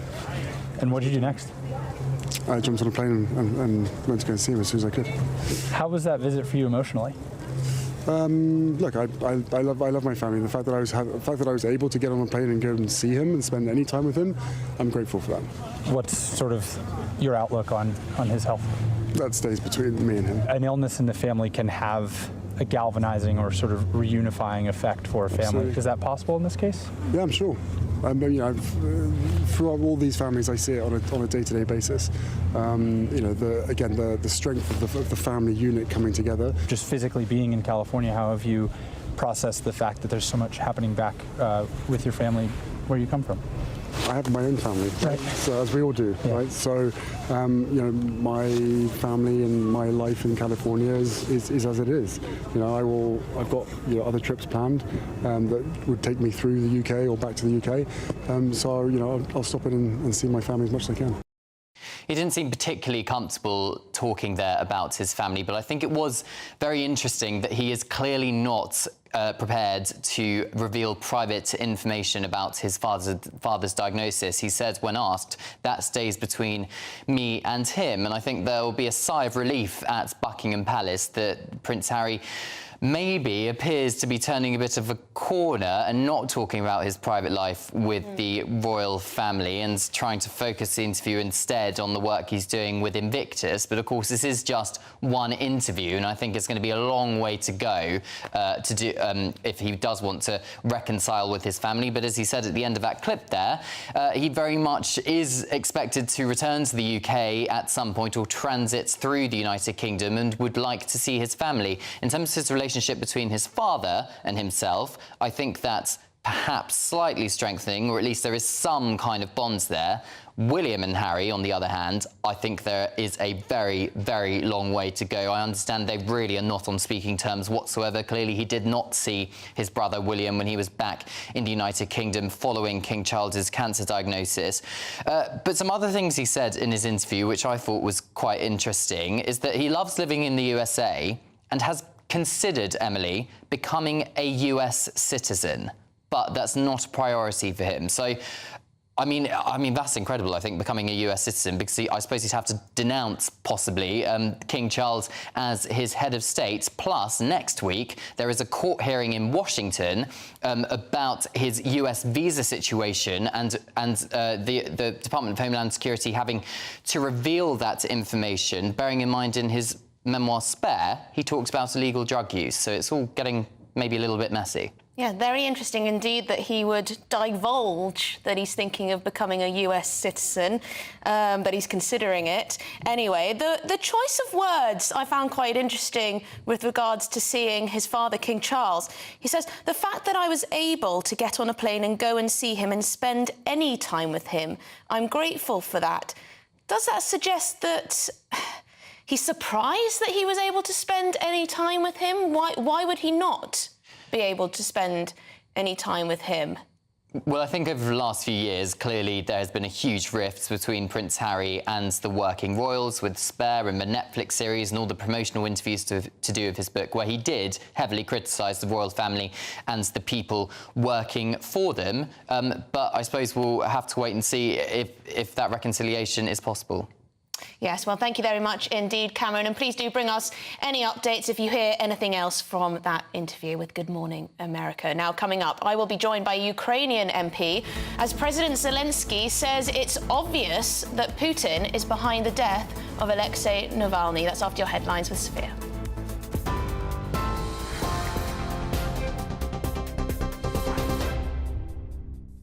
Thanks, Emily. It's 1:33. I'm Sophia Wensler in the GB newsroom. 2 men have been arrested and 6 people have been taken to hospital after migrants were found in the back of a lorry at New Haven's ferry port. GB News has been told that some of those found inside the truck require medical attention.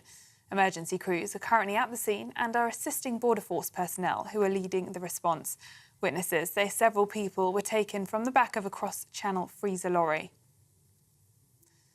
Jailed Russian opposition leader Alexei Navalny has reportedly died in prison. That's according to a Russian prison service, which said he felt unwell after a walk and lost consciousness. Rishi Sunak described him as a fierce advocate for Russian democracy who demonstrated incredible courage. Ukraine's president said earlier that it was clear Russia was to blame, accusing Vladimir Putin of using the death to protect his position. Widely considered Mr. Putin's most outspoken critic, Mr. Navalny had been serving a 19-year prison sentence, seen by many as politically motivated. Labour scored a double win in by-elections overnight, inflicting a devastating blow to the Conservative Party. Jen Kitchen snatched Wellingborough with 45.8% of the vote, the second largest by-election swing from Tory to Labour since the Second World War. The stunning result came just 2 hours after Labour's Damien Egan won Kingswood with just under 45%. Labour leader Sir Keir Starmer says the result shows how the country is crying out for change. But Prime Minister Rishi Sunak said it has insisted that Labour doesn't have a plan. Prince Harry has suggested that the King's cancer diagnosis could lead to a reconciliation in his family. Speaking to Good Morning America programme in the US, the Duke of Sussex said he was grateful to spend time with his father during a fleeting visit to London last week, but that conversations about his health would remain private. And for the latest stories, sign up to GB News Alerts by scanning the QR code on your screen or go to gbnews.com/alerts.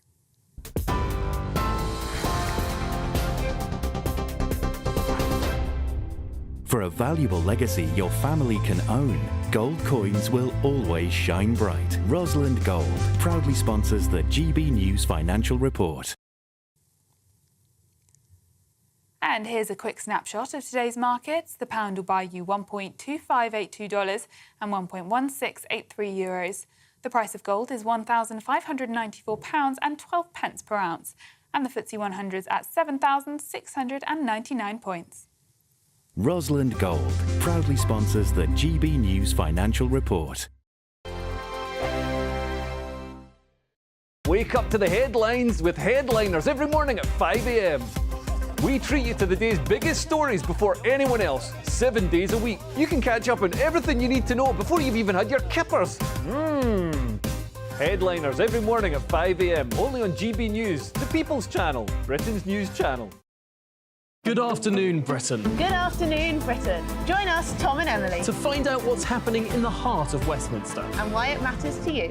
Weekdays from midday, we bring you the most compelling stories from across the United Kingdom. And from your doorstep to our inbox. That's right, we want to hear from you. GB News, Britain's news channel. Martin Daubney, weekdays from 3 p.m.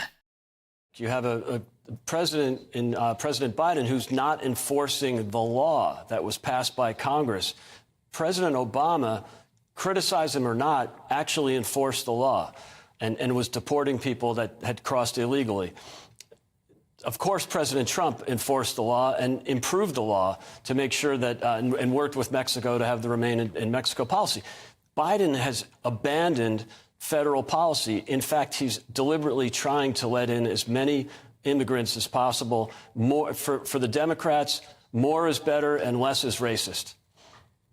Just astonishing. And the statement that Greg Abbott put out is really feisty stuff. He said the federal government has broken the contract between the United States and the state of Texas.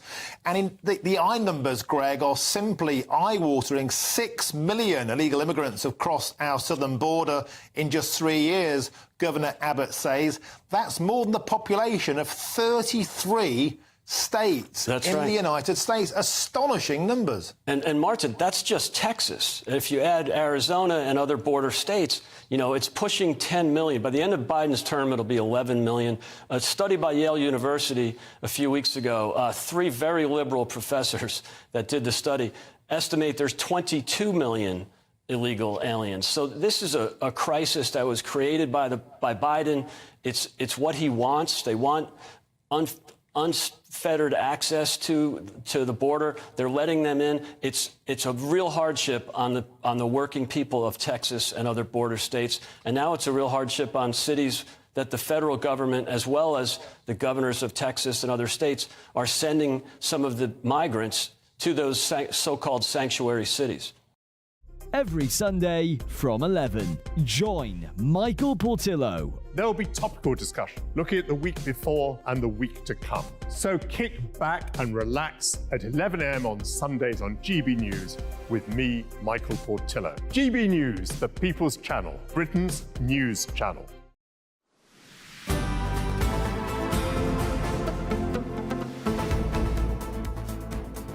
Welcome back. You're watching and listening to Good Afternoon Britain on GB News. Now, let's return to our lead story that Russian opposition leader Alexei Navalny has died in prison, according to the local penal service. Now, Navalny was serving sentences in an Arctic facility on charges of extremism and fraud, following his vocal opposition to Vladimir Putin's regime across the country. Ukrainian President Zelensky has made a statement. He says it is obvious that Putin is behind the death. Let's cross to Kyiv and speak to Ukrainian MP Kira Rudik. Thank you very much indeed. We've heard what Zelensky has to say, that Vladimir Putin must be behind this death. Your reaction? Well, of course, it is him. Who else it could be? If you have a country where the leader is a war criminal and has already been known for killing and murdering his opponents or his previous allies like Prigozhin. So what would you think, like, who can be behind Alexei Navalny's death? I think it is very important for the whole democratic world to realize that this is yet another confirmation that you cannot make a deal with Putin, you cannot agree with Putin, you cannot strike an agreement with him, because he is a terrorist and he is a war criminal, and he will just act as it pleases him, and he will continue killing like whoever he wants. He will not stop until he is stopped. And we in Ukraine intend to do that, and we have been doing that for the last 2 years. Now, of course, the Kremlin is saying, oh, no, the West is jumping to conclusions here. We don't know why this man died. Well, you know, the issue, Emily, is that we would never know. Whatever Putin will say will remain in history. However, as with all the previous incidents, the international spectators will not be allowed in, and Russia will not share any information that will bring some kind of clearance on what happened, right? So we will have to live with the information that is available to all of us, and this information is pretty obvious. That first of all, Putin is known for going after his political people who do not agree with him. And second, of course, is that it is not the first time something like this is happening. And this is a paranoid man, Vladimir Putin. If this death is attributable to Vladimir, which many, many people believe it to be, shows a sense of paranoia. Could be. Because what we observe and what we have observed during his recent interview to Tucker Carlson, he lives in a very parallel world where he is indeed paranoid, and he thinks of himself as some kind of great world leader, and he doesn't have any regret for human lives and doesn't put any price on it. So it is very likely that Kremlin is behind the killing of Alexei Navalny. And your hope is perhaps that this may focus minds, particularly in the United States, who are still debating this $60 billion military aid package for Ukraine. It's yet to go over the line.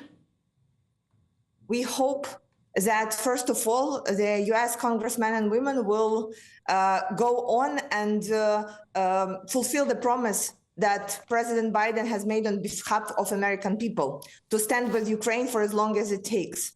And the death of Alexei Navalny is just yet another confirmation to what was obvious a long time ago and what we have been telling the world a long time ago.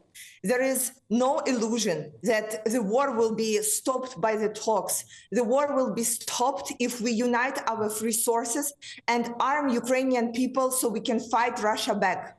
We cannot fight empty-handed, but we have an army of soldiers who are ready and who are been very successful in fighting Russia back. So you need to arm us so we can stop Putin in all of his attempts to restore Soviet Union and Russian Empire. Well, thank you very much indeed for your time, Kira Rudik, who is, of course, a Ukrainian MP, live from Kyiv. Thank you very much. Now, in just a few moments, my panel will be with me for more reaction to the death of Alexei Navalny and, of course, those by-election results. I'm Christopher Hope. And I'm Gloria DiPiero, bringing you PMQ's Live here on GB News. Every Wednesday, we'll bring you live coverage of Prime Minister's questions when Rishi Sunak and Sir Keir Starmer go head-to-head in the House of Commons. We'll be asking our viewers and listeners to submit the questions that they would like to put to the Prime Minister, and we'll put that to our panel of top politicians in our Westminster studio. That's PMQ's Live here on GB News, Britain's election channel. Farage, Monday to Thursday from 7 p.m. Lots of people have different ideas, but principally a conservative approach to getting growth is to reduce taxes so that people, ordinary people and businesses can spend more of their own money to invest and grow the economy. So the theory is that you cut taxes and that then pumps more money into the economy. Exactly right. Growth. And then people, it's not government that are creating wealth. It's individuals, businessmen, companies that create wealth. It's the private sector that creates wealth, that the public sector then taxes and spends. I get the theory, but one of the criticisms of you, and I think one of the criticisms actually of all political parties, is they appear to be incapable of cutting government spending. That's the key. I mean, and I think when I look back, is that we should have had a credible plan to reduce the increase in spending. Now, that's often a difficult concept to explain. But it's in line with inflation, etc. That's all right. So when you're slowing the increase, it means, one year you spend £100 and the next year you spend maybe £101 as opposed to going up to £110. So the actual level isn't going down, but you're slowing the increase. And that's very much what I tried to do. And actually, looking back, the one thing I wish I'd done, was to present a credible spending plan at the same time as the tax cuts that we announced. You had a go, it didn't work out for whatever reason, and that analysis will go on for some years to come. We have Jeremy Hunt there as Chancellor now, hinting quite strongly now there won't be any tax cuts, but the truth of it is, under 14 years of Conservatives, for a variety of reasons, the tax burden has risen. That's right. To the highest since the Attlee government, way back in 80 years, 1951, whatever it is. 2024, a battleground year. The year the nation decides. As the parties gear up their campaigns for the next general election. Who will be left standing when the British people make one of the biggest decisions of their lives? Who will rise? And who will fall? Let's find out together. For every moment, the highs, the lows, the twists and turns. We'll be with you for every step of this journey. In 2024, GB News is Britain's election channel.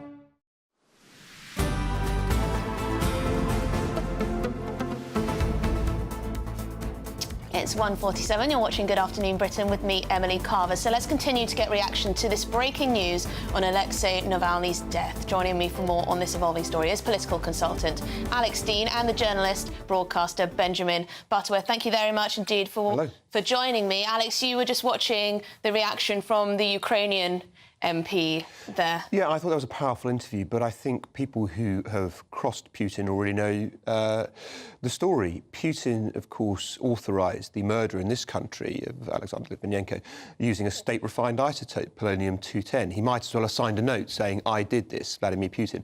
There's no subtlety here. Indeed, subtlety is the enemy of Putin's objective, which is to say to the world, if you cross me, you will die. And that is what's happened to Alexei Navalny, a man who may have had his flaws, but had one shining quality. He was willing to stand up to Vladimir Putin. And for that, he has died. Benjamin? I mean, I think that's exactly right. You know, what Putin has shown us time and time again is that he has no respect for the rules by which most of the rest of the world exists. And I think that should bring into sharp focus the kind of decision-making that the US is having at the moment in Congress about whether they should give more military aid to help Ukraine. Because here is a man that, as you say, has killed on British soil, has killed his main opposition leader in a way that we all knew was coming, including Navalny himself. He'd said it in the past. past, and he is continuing to wage war on Ukraine.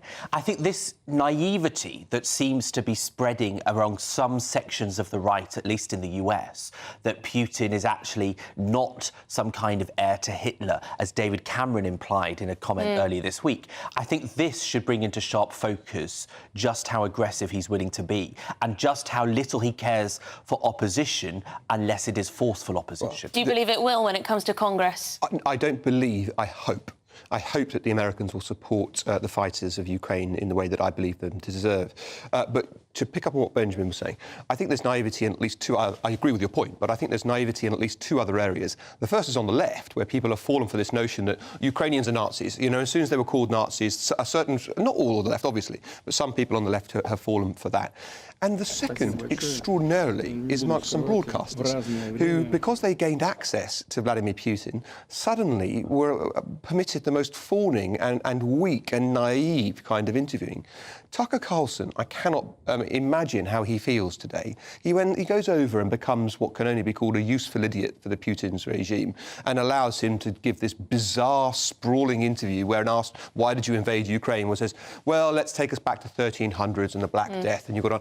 And he goes out and talks about the gumdrop smiles on the streets of Russia and how happy people are in the supermarkets and so forth. And in the very week that pathetic interview drops, Putin's main opposition is murdered in custody. Well, this is the thing, isn't it, Benjamin? Russia is an amazing country with a cultural history that is beautiful in so many ways. But then to see someone like Tucker Carlson have this sort of softly approach with a dictator of this kind, and then we get this news a week later, there's certain dark irony to it. Yeah, I mean, look, I think the vast majority of the world's media were not so naive as Tucker Carlson was. And I wasn't against him doing the interview. You know, it's about 2 hours long that I imagine lots of people have watched by this point. But the fact is that he didn't challenge Putin. He was naive to his instincts. And there's no doubt, you know, I love visiting former Soviet countries. I find them absolutely fascinating. The architecture is incredible. But to focus on that, as he did, is a mistake. Because, you know, what is going on in Ukraine, it is in a very perilous position. You know, their arms, their people are worn down at the moment. It's a critical point. Russia had been doing a lot less attacks, air strikes late last year because they were building up their resources to try and take advantage of Ukraine being in this rut of the delay from the EU and the US giving aid and giving the same scale of aid. And I think we're at a critical point. You know, the fact is that if we don't continue to give the amount of military force and money that Ukraine needs, then what you're going to do is waste the last 2 years because Russia will take advantage of that. And listening to some Conservatives in the States, though, Alex, there is an argument which a lot of people will listen to and really buy into, the idea that, of course, there are so many domestic priorities. People point to the fact that the US can't control their own borders. And then the idea of $60 billion extra aid being given to Ukraine. It's a hard sell. It is a hard sell, and isolationism has always been in American politics, in their blood, if you like, on both sides of the political aisle. But a mature state is capable of doing more than one thing at once. And you may very well think you've not got your provision right on your southern border. The numbers that were being discussed by the chairman of Republicans Abroad on your channel were absolutely jaw-dropping. The notion of bringing in populations larger than 33 of the American states I thought was an extraordinary statistic. But you can try and deal with that while still realising that helping people oppose Vladimir Putin's invasion of a country in the most significant frontline environment in the world right now is in your national interests. It's not just a bit of humanitarian activity. It's not just a bit of goodwill. It is directly in the Western powers' interests that Putin doesn't win in Ukraine. So, as I say, a mature state can do more than one thing at once. You can recognise you've not got things right on your southern border, or people can debate whether they've got it right or not, but also seek to ensure that Putin doesn't win in Ukraine. Yeah, exactly. I mean, this is in the self-interest of the West. You know, we're seeing increasingly clearly, and the US commentator Tucker Carlson referenced this quite rightly, actually, that there is a new axis forming between autocracies. You're seeing not just China and Russia, but other countries, North Korea trying to get in on there, forming an axis that is actually very powerful in a way that, if you go back to the Cold War, they didn't have this kind of power because they didn't have the financial resource. And if you look at what China is doing in the way that it is funding all sorts of infrastructure projects in African and Caribbean countries, the idea that when there is this very proactive move happening from an alternative eastern axis in the world, that we would then have countries like the US coming back from its position as trying to help, you know, the world order as we've understood it. But of course, our military, we're always constantly told how depleted it is, so we need more money there too, as well as being sent abroad. But does this vindicate what's happened here with Alexei Navalny? Does this vindicate, or at least bolster, David Cameron's tough approach with the States? In my view, 100%. In my view, I mean, there is a rich irony that now Navalny was murdered in the same week that the Americans are debating whether or not to support the Ukrainians. There's a rich irony, too, in the fact that it happened the same week the Tucker Carlson interview dropped. But you could not find a more pointed example of where Putin is absolutely wrong and the rest of the world in opposing his invasion of Ukraine is right. After all, people who lead political systems throughout the world have their opponents. It's Putin, first and foremost now, who's killing them. Well, yes, and now there is no real opposition at all. Not any. Well, I mean, he was an incredible man, but I'm not sure if he was a real opposition because he wasn't given the chance. Well, no, he was imprisoned. Yeah, exactly.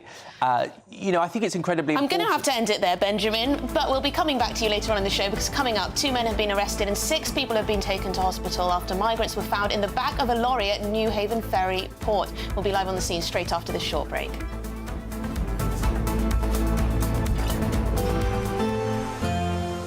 A brighter outlook with Box Solar, sponsors of weather on GB News.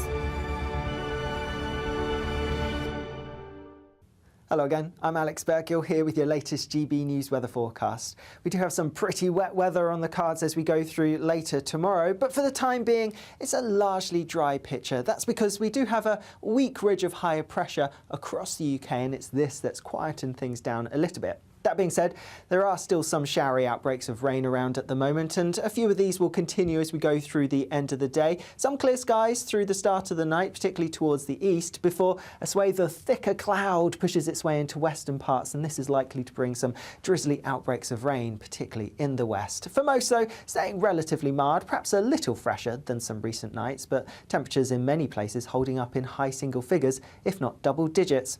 The best chance of any sunshine tomorrow will be across parts of Scotland and in the east first thing. However, it is going to turn increasingly cloudy as we go through the day, and so sunshine will become a bit more limited. A few spots of drizzly rain for a time before this swathe of wetter weather feeds in from the west, and this could cause some localised flooding in a few places.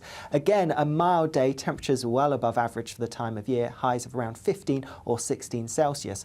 A bit of uncertainty as to how quickly that rain pushes eastwards and clears away, but it is likely to push away as we go through Sunday morning, but could be a wet start, at least in the southeast. Otherwise, Sunday does look like a largely dry day, just a few spots of rain around before something more unsettled comes next week. Bye-bye. That warm feeling inside from Boxed Boilers, sponsors of weather on GB News. Tired of the usual focus-tested, pre-prepared Westminster runaround? Well, so am I. So you want higher taxes? Is your department to blame for this? Are you rethinking this policy? Every Sunday at 9:30, I'll be sitting down with those in power to get the truth about the issues affecting you. Let's be honest, we've known about the cost pressures of this project for years, not months. That's the Camilla Tominey Show, a politics show with personality. On GB News, the People's Channel, Britain's news channel.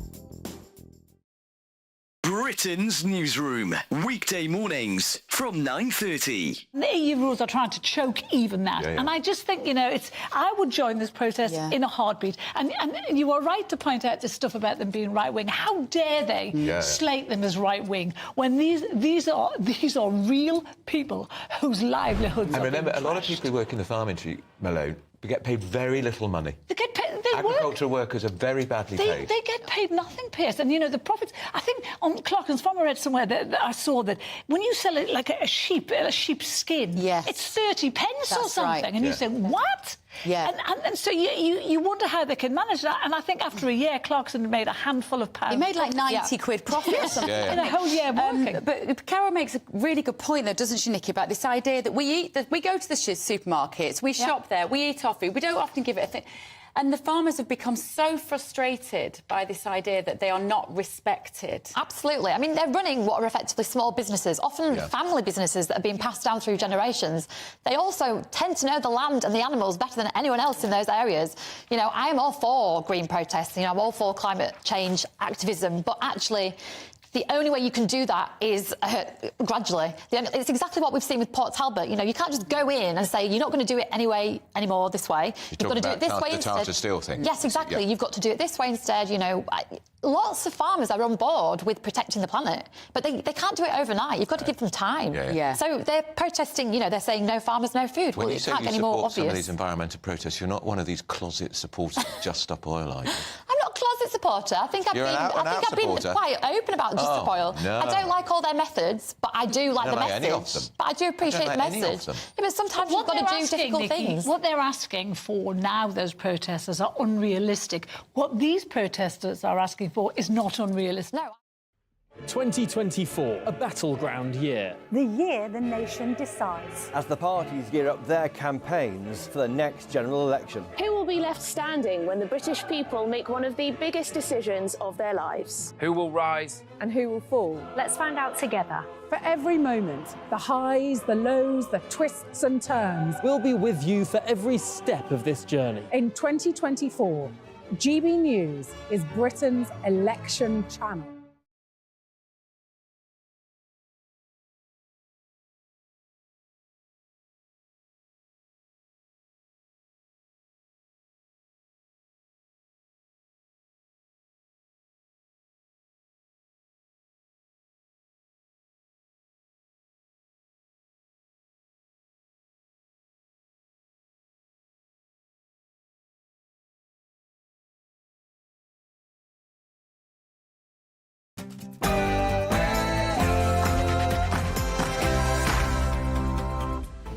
Good afternoon, Britain. It's 2 o'clock on Friday, the 16th of February. The jailed Russian opposition politician Alexei Navalny and fierce critic of President Vladimir Putin has died while being held in a Russian prison. World leaders have already begun to point the finger at Vladimir Putin and the Kremlin for their part in his death. We'll have the latest. Also, a Prime Minister in denial after suffering 2 historic by-election defeats. Rishi Sunak insists the very low turnout shows there is no great enthusiasm for Keir Starmer. But with reform surging, is he leading his party to electoral extinction? And I love my family. Prince Harry tells Good Morning America he is grateful he could spend any time with King Charles and that he hopes the cancer diagnosis can heal his rift with the royals. But can it?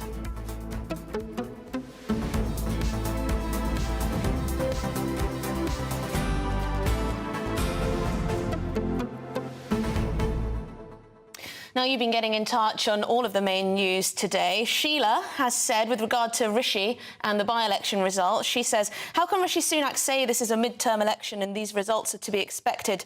Does he not realise there are only a few months to go before a general election is due?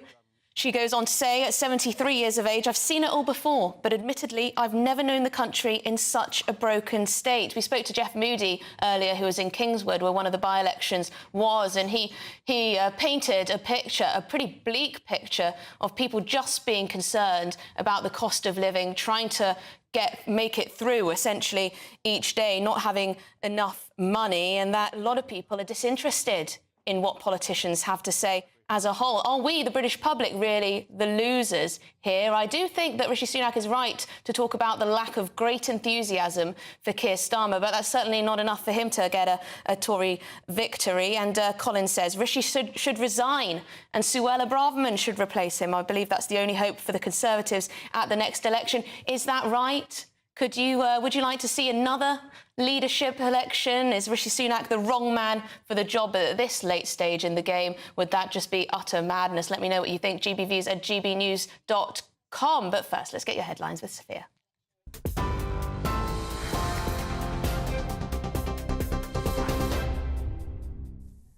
Thanks, Emily. It's 2 minutes past 2. I'm Sophia Wenslet in the GB Newsroom. The Foreign Secretary says Vladimir Putin should be held accountable for the death of Alexei Navalny. Lord Cameron said the Russian president had fabricated charges against the opposition politician and that no one should doubt the dreadful nature of his regime. His comments come after Ukraine's president said earlier that it was clear Russia was to blame for Mr. Navalny's death at a remote penal colony in the Arctic. US Vice President Kamala Harris says the United States is working to confirm the death, adding that it would be a further sign of Russian president's brutality. Kremlin spokesman Dmitry Peskov says the prison service is investigating. As far as we know, currently, in accordance with all existing rules, everybody's checking everything for clarification and so on. There's no need for any special instructions because there's a certain set of rules that everyone is now following. 2 men have been arrested and 6 people have been taken to hospital after migrants were found in the back of a lorry at New Haven's ferry port. GB News has been told that some of those found inside the truck require medical attention. Emergency crews are currently at the scene and are assisting Border Force personnel who are leading the response. Labour scored a double win in the by-elections overnight, inflicting a devastating blow to the Conservative Party. Jen Kitchen snatched Wellingborough with 45.8% of the vote, the second largest by-election swing from Tory to Labour since the Second World War. The stunning result came just 2 hours after Labour's Damien Egan won Kingswood with under 45%. It was a miserable night for the Tories, with the party now having lost more by-elections in a single parliament than any government since the 1960s. Labour leader Sir Keir Starmer says the result shows the country wants change. We're very pleased with the by-election results from last night. I think it's very clear that people are crying out for change across the country. They think that the Tories have failed. They can see that most things are broken. They look at the Labour Party and see a changed party. And last night, people who hadn't voted Labour before went out and voted Labour. So I'm very pleased with both of those results. But there is more work to do. There's a long way to go. Meanwhile, Prime Minister Rishi Sunak admits the circumstances facing his party are challenging, but insists Labour doesn't have a plan. Midterm by-elections are always difficult for incumbent governments, and the circumstances of these by-elections were, of course, particularly challenging. Now, I think if you look at the results, very low turnout, and it shows that we've got work to do to show people that we are delivering on their priorities, and that's what I'm absolutely determined to do, but also shows that there isn't a huge amount of enthusiasm for the alternative in Keir Starmer and the Labour Party, and that's because they don't have a plan. And if you don't have a plan, you can't deliver real change. And when the general election comes, that's the message I'll be making to the country. Stick with our plan because it is starting to deliver the change that the country wants and needs. In other news, around 700,000 households will start receiving a cost of living payment today. More than 7 million eligible UK households have already received the £299 payment, the third in a series totalling up to £900. The money will be paid directly and those eligible do not need to do anything to receive it. And Prince Harry has suggested that the King's cancer diagnosis could lead to a reconciliation in his family. Speaking to the Good Morning America programme in the US, the Duke of Sussex said that he loved his father and he was grateful to spend time with him during a fleeting visit to London last week. But he told ABC News correspondent Will Reeve that conversations he'd had with his father about his health will remain private. I jumped on a plane and went to go and see him as soon as I could. How was that visit for you emotionally? Look, I love my family. The fact that I was able to get on a plane and go and see him and spend any time with him, I'm grateful for that. What's sort of your outlook on his health? That stays between me and him. An illness in the family can have a galvanizing or sort of reunifying effect for a family. Absolutely. Is that possible in this case? Yeah, I'm sure. Throughout all these families, I see it on a day-to-day basis. And Greece has become the first country with a Christian Orthodox majority to legalise same-sex marriage. Many LGBT campaigners struggle to contain their emotion as they watch the result unfold from the galleries. The changes will also see same-sex couples given adoption rights in a rare show of parliamentary consensus, despite objections from church officials. And for the latest story, sign up to GB News Alerts by scanning the QR code on your screen or go to gbnews.com/alerts. Now it's back to Emily.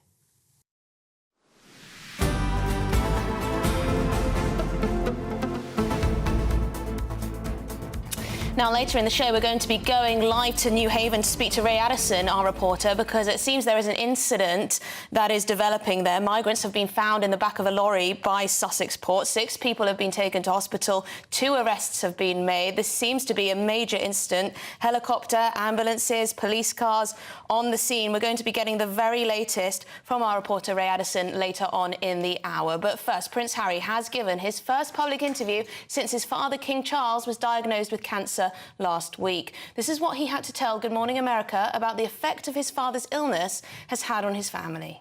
How did you get the news that the King was ill? I spoke to him. And what did you do next?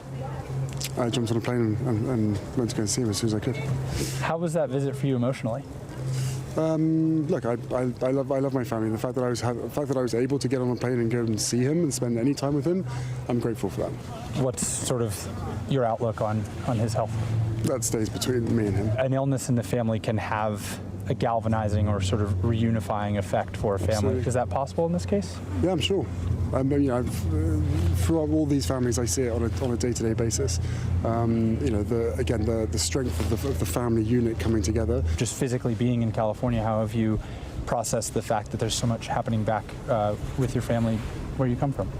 I have my own family, right. So as we all do, yeah. Right? So, my family and my life in California is as it is.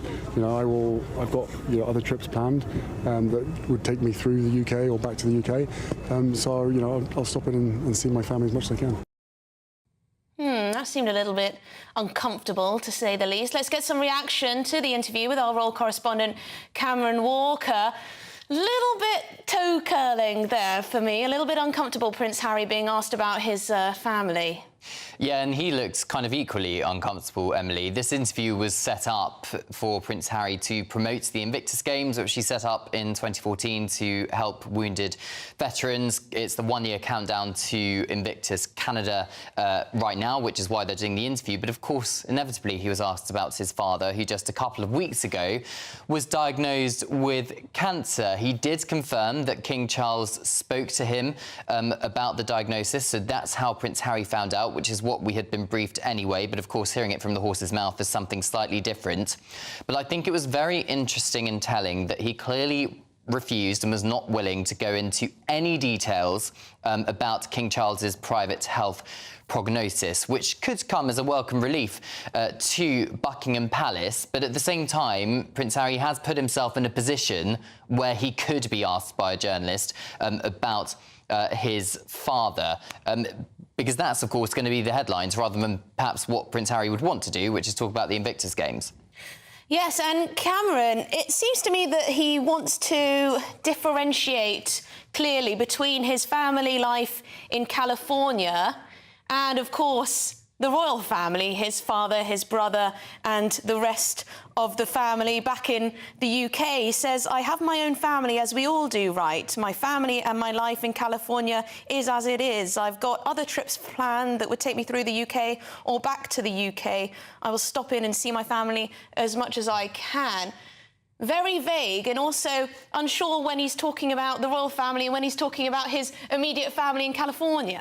Yeah, I think he certainly carved out a new life for himself in California, and he very much alluded to that within the interview with Meghan and his 2 children, Prince Archie and Princess Elizabeth. He was saying they were doing great. But of course, as you said, Emily, he wants to see his family as much as possible, as he says in the interview, when he is back in the UK for various engagements or things he's got going on.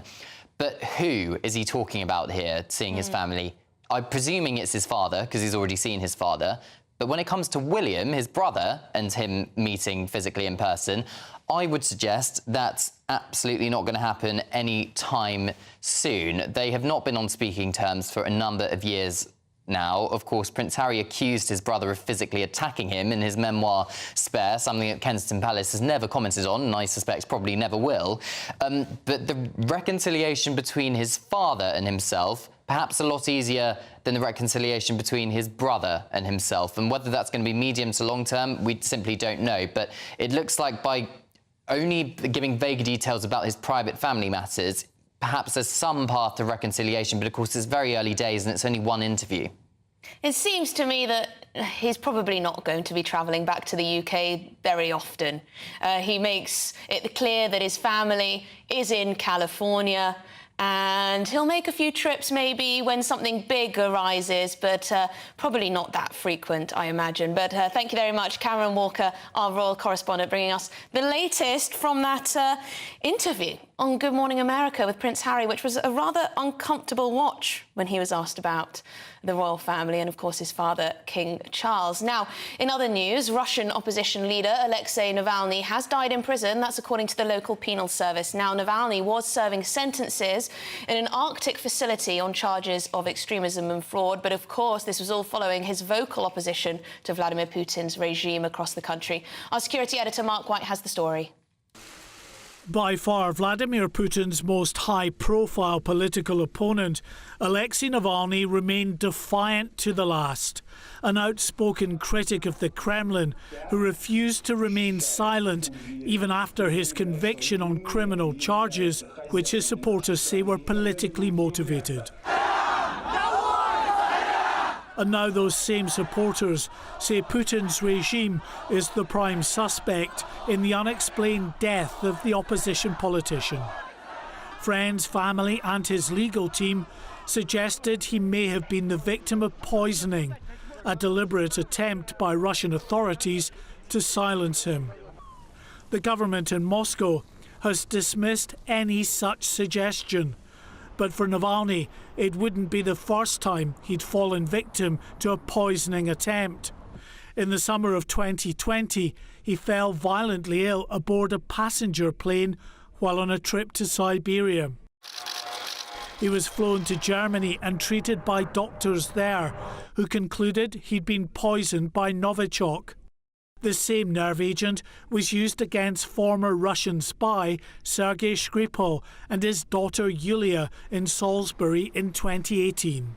The Kremlin stands accused of regularly using poison as a means of targeting outspoken critics of the regime or perceived traitors to the Russian state. In 2006, in one of the most high-profile incidents, Kremlin critic Alexander Litvinenko was poisoned with the radioactive isotope polonium-210. He suffered an agonising few days before dying in a central London hospital. A new opposition is appearing. It is being generated now.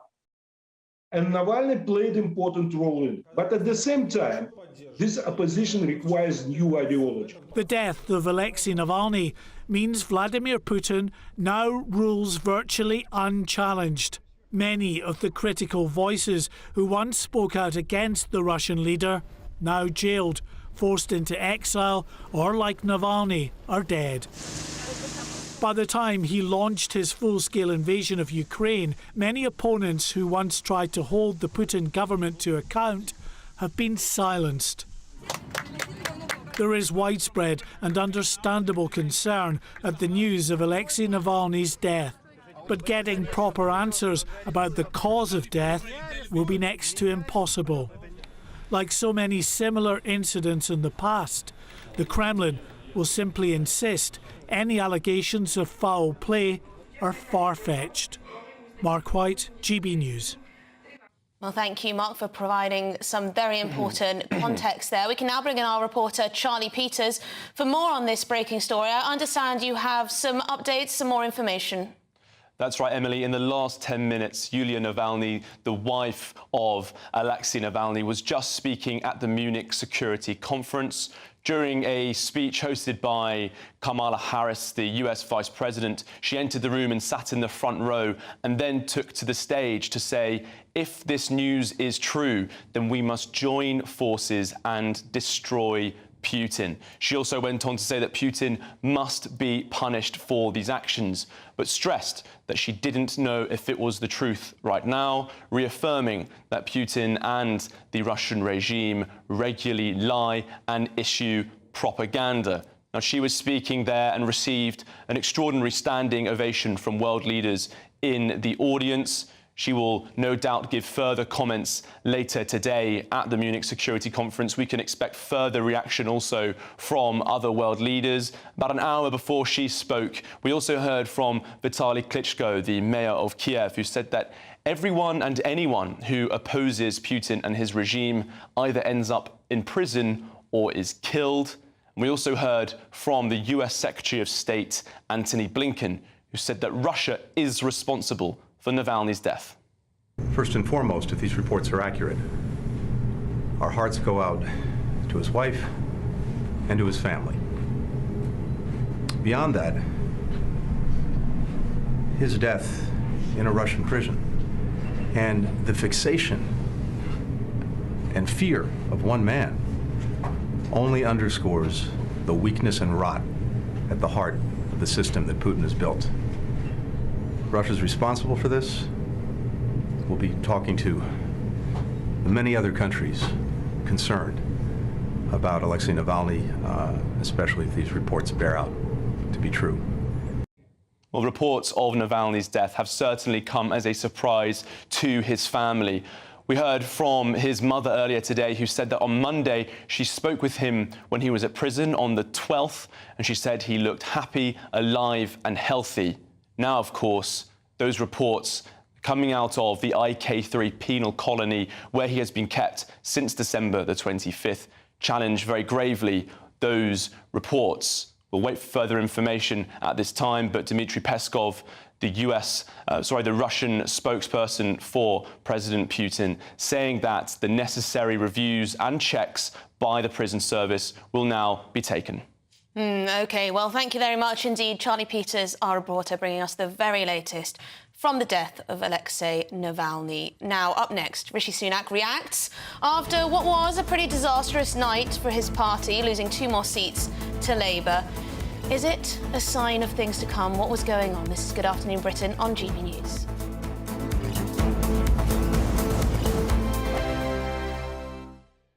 I'm Christopher Hope. And I'm Gloria Di Piero, bringing you PMQ's Live here on GB News. Every Wednesday, we'll bring you live coverage of Prime Minister's questions when Rishi Sunak and Sir Keir Starmer go head-to-head in the House of Commons. We'll be asking our viewers and listeners to submit the questions that they would like to put to the Prime Minister, and we'll put that to our panel of top politicians in our Westminster studio. That's PMQ's Live here on GB News, Britain's election channel.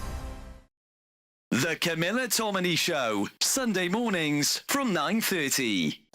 Questions to be answered, and there seemed to be a significant amount, does once again point its way to a public inquiry into exactly what happened in this case.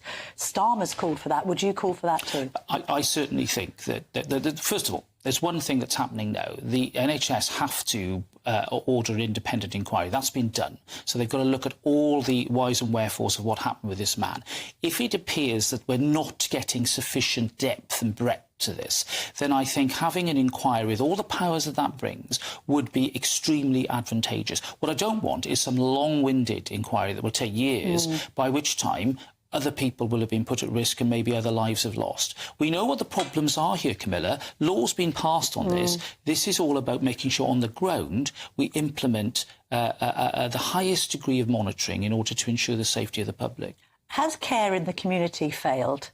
I mean, it seems oxymoronic to say that it's care in the community in this case. We know that the number of psychiatric care beds has been slashed from 52,000 back in 2001 to 24,000 now. I've anecdotally, because I wrote my column about this in The Telegraph yesterday, received quite a lot of correspondence from people saying the situation with care in the community is dire. People aren't being adequately monitored. Was it a mistake to close down all of those mental institutions? I don't think we should go back to those days when we had those appalling institutions where we just lock people away and forget about them, and not just mental health people, but autistic people and disabled people. Horrific way to treat individuals, and you know I campaign on that a lot. I know. However, I think if we move into a more community-based approach, which can be really good for many, many people who are on the spectrum and on that scale of mental health, we have to remember there will be a small but significant number who will continue to pose a danger. Okay. And that's why monitoring is so important. I'm Michelle Dewberry, and I'm not here to tell you what to think. I'd much rather hear what you have to say. So send in your opinions to gbviews@gbnews.com. Keep them clean, and you never know, I might read them out. With my panel here on Jubes & Co, we debate, we get stuck into the issues of the day on a show where all views are welcome, especially yours. GB News, the People's Channel, Britain's news channel.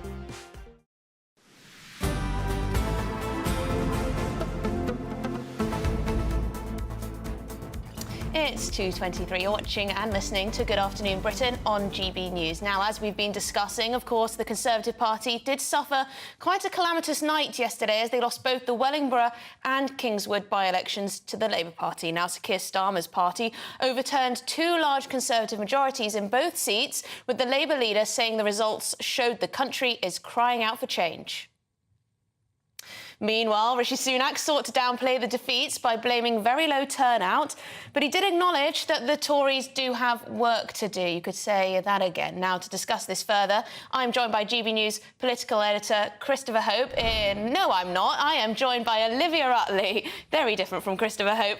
Thank you very much for joining me. Now, the day after by-elections, or any election for that matter, everyone has a theory of what happened, what went wrong for the Conservatives, what went right for Labour. Tell me, were there any surprises here? Well, I think the top line, as we journalists call it, is that the Conservatives did very, very badly indeed. We were expecting the Conservatives to do badly, but I think they did worse than we were predicting. There are all sorts of really depressing stats for CCHQ to be mulling over today. The Tories have now lost more by-elections in this Parliament than in any time since the 1960s.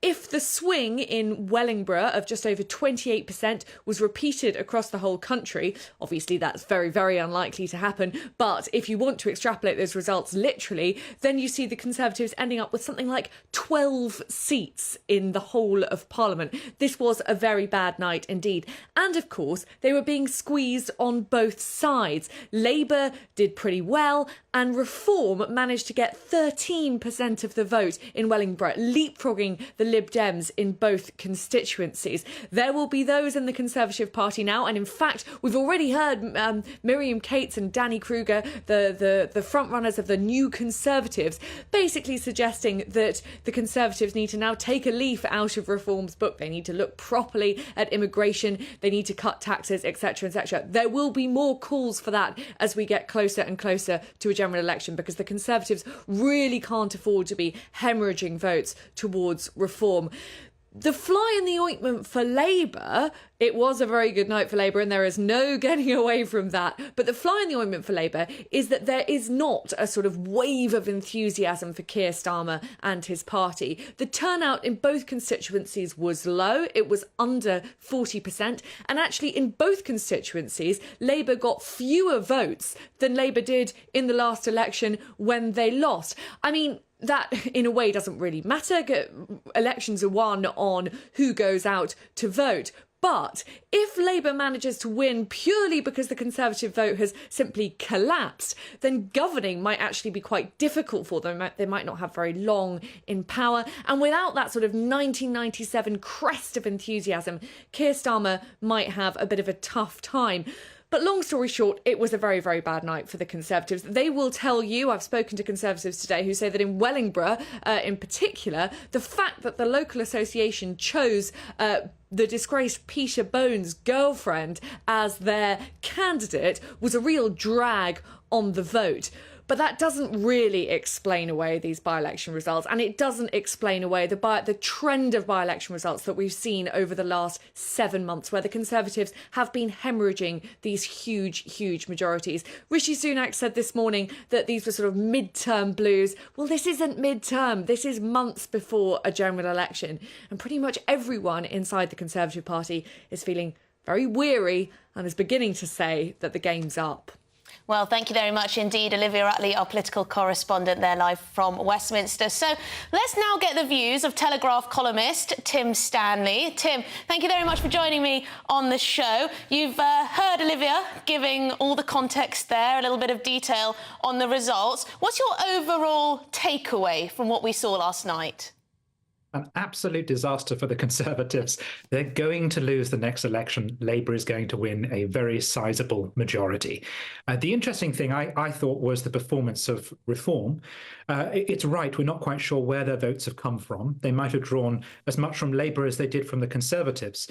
And also, let's be cautious. Reform's doing well by Reform's standards, but not by UKIP's standards. In 2015 in Wellingborough, UKIP took about 20% of the vote, and I think even came in second place. So they're doing well, but they haven't quite hit the Farage years levels of success. Nonetheless, if you go over to Kingswood, the Reform vote was the difference between the Tories winning or losing the seat. And that leaves the Prime Minister with a very tricky decision to make. Does he want to try and win people back from Labour, which perhaps means moving towards the centre, trying to recapture a few Remain-type voters?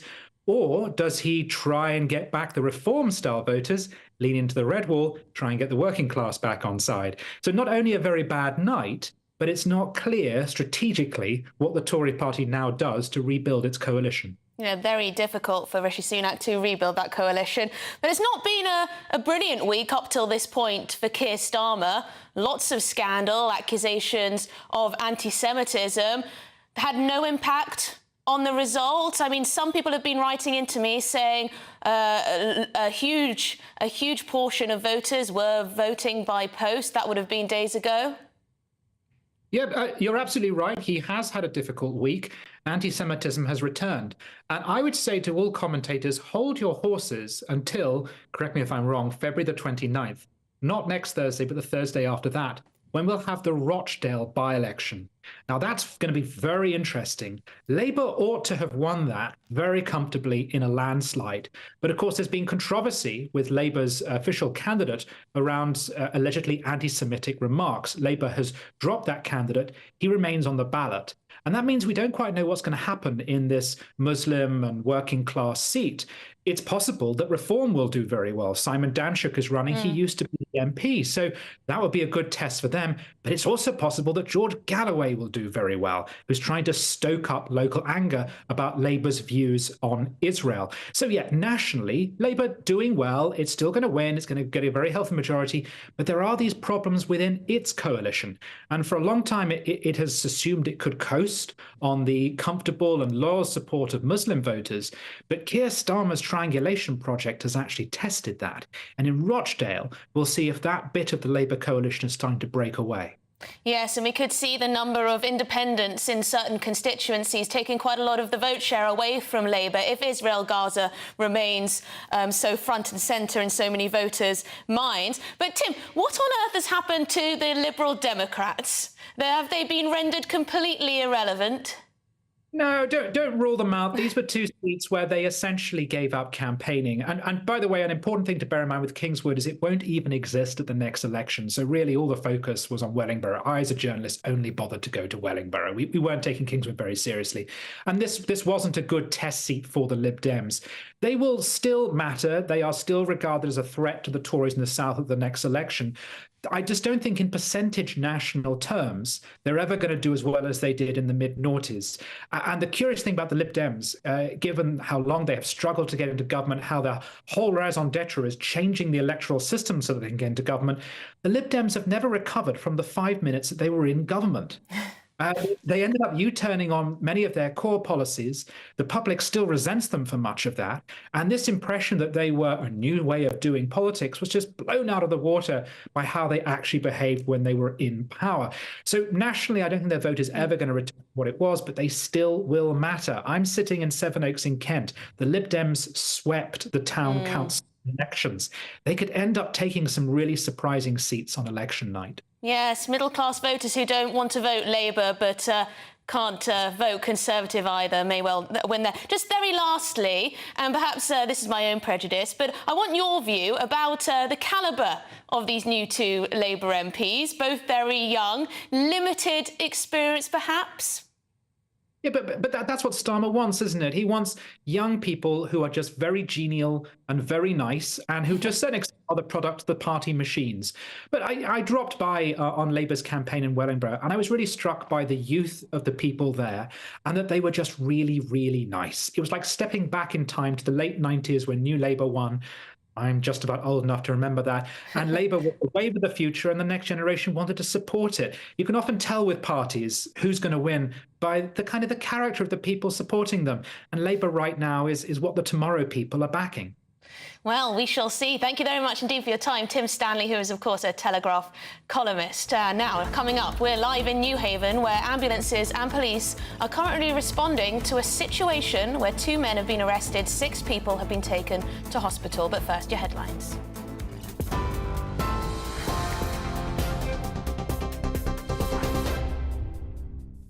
It's 2:32. I'm Sophia Wensler in the GB newsroom. The wife of Alexei Navalny has warned that the reported death of her husband will not go unpunished.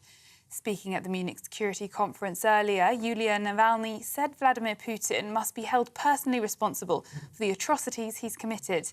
Her comments come after the Foreign Secretary said the Russian president had fabricated charges against the most vocal critic, which saw him detained in a remote penal colony in the Arctic. Ukraine's president says it's clear Russia is to blame for Mr. Navalny's death. US Vice President Kamala Harris says the United States is working to confirm the details, adding that it would be a further sign of Russian president's brutality. 2 men have been arrested and 6 people have been taken to hospital after migrants were found in the back of a lorry at New Haven's ferry port. GB News has been told that some of those found inside the truck require medical attention. Emergency crews are currently at the scene and are assisting Border Force personnel who are leading the response. And Labour scored a double win in by-elections overnight, inflicting a devastating blow to the Conservative Party. Jen Kitchen snatched Wellingborough with 45.8% of the vote, the second largest by-election swing from Tory to Labour since the Second World War. The stunning result came just 2 hours after Labour's Damien Egan won Kingswood with just under 45%. Labour leader Sir Keir Starmer says the results show how the country is crying out for change. But Prime Minister Rishi Sunak has insisted Labour doesn't have a plan. And Prince Harry has suggested that the King's cancer diagnosis could lead to a reconciliation in his family. Speaking to the Good Morning America programme in the US, the Duke of Sussex said he was grateful to spend time with his father during a fleeting visit to London last week, but that conversations about his health would remain private.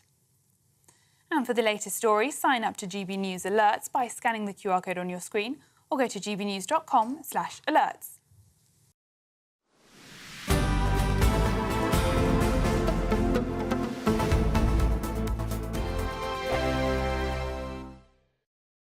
I think the most exciting bit for me is talking to people. People who I think are ignored often by the major news channels. We're going to give news they want to hear. There's a voice there that needs to be heard. I think there's a chance here for a diversity of opinion to be expressed, which you don't find elsewhere. It's really exciting. We don't hold back. We're free to say how decisions that are taken here affect us all around the country. Only on GB News, the People's Channel, Britain's news channel. Good afternoon, Britain. Weekdays from midday. Elon Musk has announced that the first patients to receive a groundbreaking brain implant from Neuralink is recovering well. This is all a bit odd. The product, called Telepathy, uses a robot to surgically place a computer chip in a region of the brain that controls movement. Yes, Elon Musk says that the first goal is to enable people to control a phone or a computer just by thinking. He says that initial tests show promising signs of brain activity, meaning that patients with paralysis could one day overcome their conditions. Not sure about this one. Joining us to discuss this breakthrough is applied futurist Tom Cheesewright. Tom, this sounds, slightly terrifying.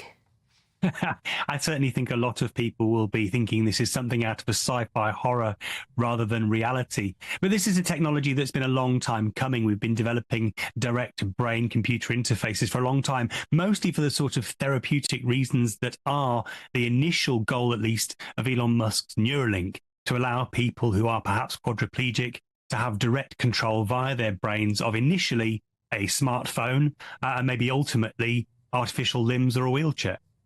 It does seem fascinating how quickly this technology is moving on. I saw demonstrations perhaps a year or two ago of people playing a very simple Pong game just by thinking, moving sort of one line on a screen up and down.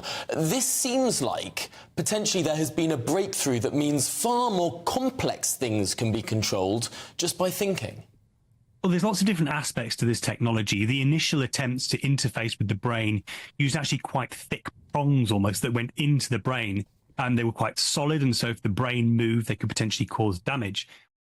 I'm Christopher Hope. And I'm Gloria Di Piero, bringing you PMQ's Live here on GB News. Every Wednesday, we'll bring you live coverage of Prime Minister's questions when Rishi Sunak and Sir Keir Starmer go head-to-head in the House of Commons. We'll be asking our viewers and listeners to submit the questions that they would like to put to the Prime Minister, and we'll put that to our panel of top politicians in our Westminster studio. That's PMQ's Live here on GB News, Britain's election channel.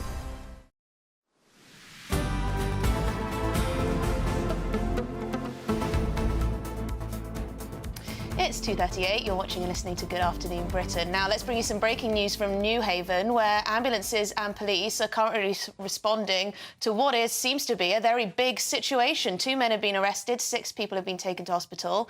The police there, the Sussex police, say that several illegal migrants were found in the back of a lorry at the local ferry port trying to gain access to the UK. Right, let's get the latest with our reporter Ray Addison, who is on the scene. Ray, what is going on? Well, a real major response here from emergency services this morning in the port of New Haven. Emily, a Sussex Police border force and several ambulances as well responding as migrants were reportedly found in the back of a lorry. Now, that's believed to be on the Seven Sisters ferry, which until just a few minutes ago actually was docked here at the port of New Haven. Now, that had come over from Dieppe in the morning.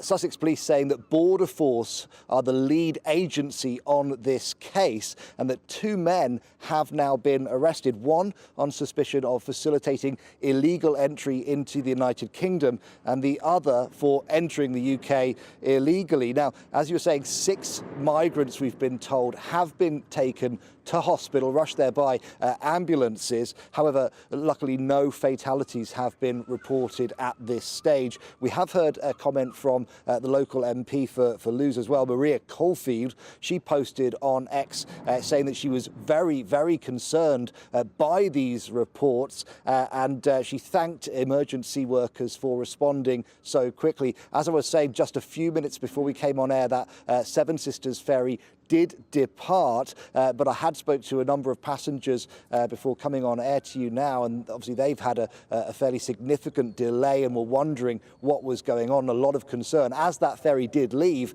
Locals here applauding, so a lot of relief that things are back on track, seemingly with the ferry now departing. Any idea, Ray, you may not know this yet, but any idea where these migrants were coming from or who the person facilitating this crossing were? Well, certainly at this stage, Emily, as you'd imagine, there's certainly more questions than answers. But as soon as we do get that information, I'll bring it to you here first on GB News. Well, thank you very much indeed, Ray Addison, who's on the scene in New Haven. Well, this rather shows, just to get your reaction, bringing back my panel, Benjamin Butterworth and Alex Dean, shows with all the focus, Alex, on the small boats, people are, of course, taking other routes. There are other methods, and of course it does in one way speak to the actions the French have taken, going out and slitting boats on the beaches and trying to stop people coming over. These people smugglers, amongst the worst kinds of criminals in the world, who take thousands of pounds to smuggle people across many safe countries to come to the United Kingdom. It shows how wicked they are. Your report rightly said, thank goodness, no fatalities in this incident been reported, but someone will die in the back of a very cold lorry soon enough. And the hard part about this, well, everything I've just said is easy to say. The hard part is this. When people say they want to make it easier for people to get approval for our asylum process, when people say that they approve of our 75 or whatever it is, circa 75% approval rating for people who come to the UK unlawfully and then claim asylum, much, much higher than our European neighbours, the consequence of that, the consequence of being seen as a soft touch, is that people put themselves in danger. And when they put put themselves and their children in danger and come here, in the end, some people, the death rate will go up. People will die because we are seen as a soft touch. Well, we don't know the full circumstances, of course, of the people who were trying to illegally come into the country. And, of course, the person who facilitated this all, we don't know, although we know arrests have been made. But it does show the determination, doesn't it, Benjamin? It does. And if you were to go back 20 years, these lorries were the main way in which people were illegally coming into the country.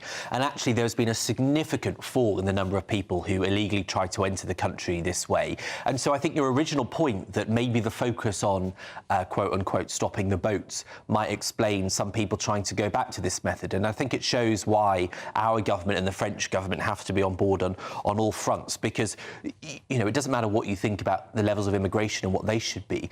You know, illegal smugglers are incredibly abusive, and they are a people that do not care about bettering the lives of these individuals. All they want is to line their pockets, and that's illegal, and they should face horrendous consequences. And Alex, of course, it's the truth. We've seen with many cases similar of people entering the country illegally. They then end up in the asylum process, and very difficult to ever deport people. Yeah, and that's the other absurdity for me. Some of the reasons we've seen for refusals on deportation, some of the reasons we've seen for approval of asylum, people who were given asylum because they said that they disapproved of Hamas, who go on to be arrested and prosecuted for being Hamas supporters in this country, people who claim that they are newly devoted to Christianity, who fail any basic test of being a Christian when asked questions, whether it be about how many disciples there were and so forth, just don't know the first thing about Christianity. But our church is getting suckered into basically supporting fake asylum claims.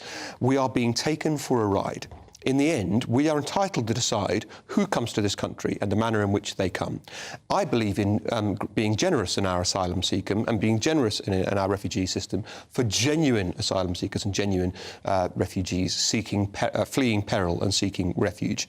What instead we're getting is allowing economic migrants to bluff their way through a system, and we are knowingly turning a blind eye to those claims. And the consequence is people putting themselves in danger like this. Well, after the break, I want to talk to you about voter apathy, because the turnout for these by-elections was very low. But, Benjamin, in light of that, do you think people have given up on the main parties when it comes to fixing the asylum system, whether you're liberal towards immigration or not? You know what? I mean, that may well be popular opinion, but I actually don't think that's the explanation.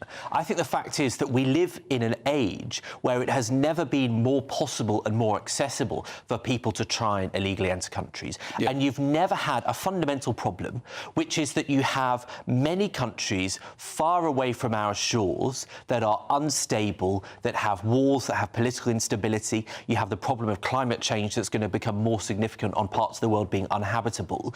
And I think there is a significant... Yeah, but look at the United States. Policy choices can very much increase the numbers that I think it's probably slightly... I think the people migrating into the US are probably slightly different to the main people that we have an issue with. And I think there is a collective naivety in our political system to the fact that this is only going to become a more significant problem because the nature of the world and how people get around it has fundamentally changed. I think you're right, but I would say that makes border controls even more important. I will leave that just for now because we're going to go to a quick break. But when we come back, we'll be taking a deep dive into last night's by-election results. Stay with us.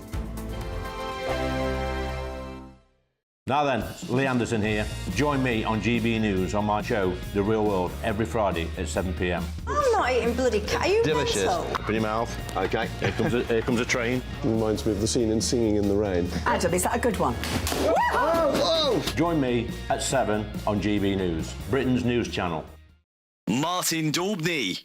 Weekdays from 3 p.m. Or they're trying to make it better, or they're trying to make it slower, a lot slower. Slower enough, in fact, for it to sufficiently allow the boats to start coming in to cause further political damage to Rishi Sunak. Which it will do if it carries on. Of course it will. And this is the Labour peers, the Lib Dem peers, and no doubt some of the Conservative wets, banding together, causing political damage to Rishi Sunak. And the longer it goes on, the worse it will be for the Conservative Party. There's now a deadline on the Rwanda plan. It's got to start working this summer. Starmer to have any electoral benefit for Rishi Sunak, because, of course, if the election is in November, by then the costings will slow down. It's got to be up and running by about May or June, and then they'll take it from there. Cool. And you have a crumb of comfort for us. Rishi Sunak met a Prime Minister. Well, a crumb of comfort for those who want to stop the boat, certainly, or we'll get towards it.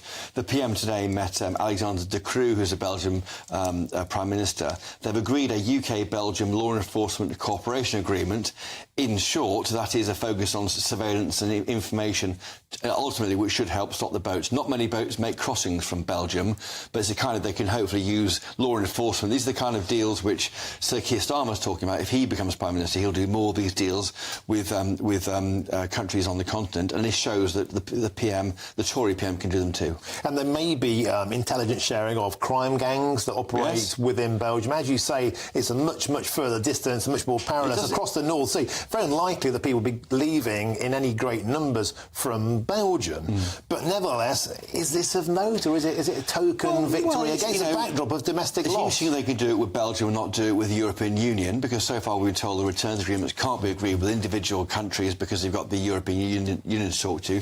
Maybe this deal can be mirrored with France, and that might help with better cooperation, because basically after Brexit we're a sovereign country. We have to work on some areas more closely with our European neighbours. When the news happens, it happens here. And really important breaking news. Breaking news this morning. On TV, radio and online, the news starts here on Britain's Newsroom. All the biggest stories and the answers that you need from across the UK and beyond. Join Britain's Newsroom from 9:30 on GB News. The People's Channel, Britain's news channel. Your weekend starts here with Friday Night Live with me, Mark Dolan, 8 till 9 on GB News. Big stories, big guests and big laughs as we get you ready for a cracking weekend. That's Friday Night Live with Mark Dolan. Fridays 8 till 9 on GB News. Bring your own drinks. The admission's free.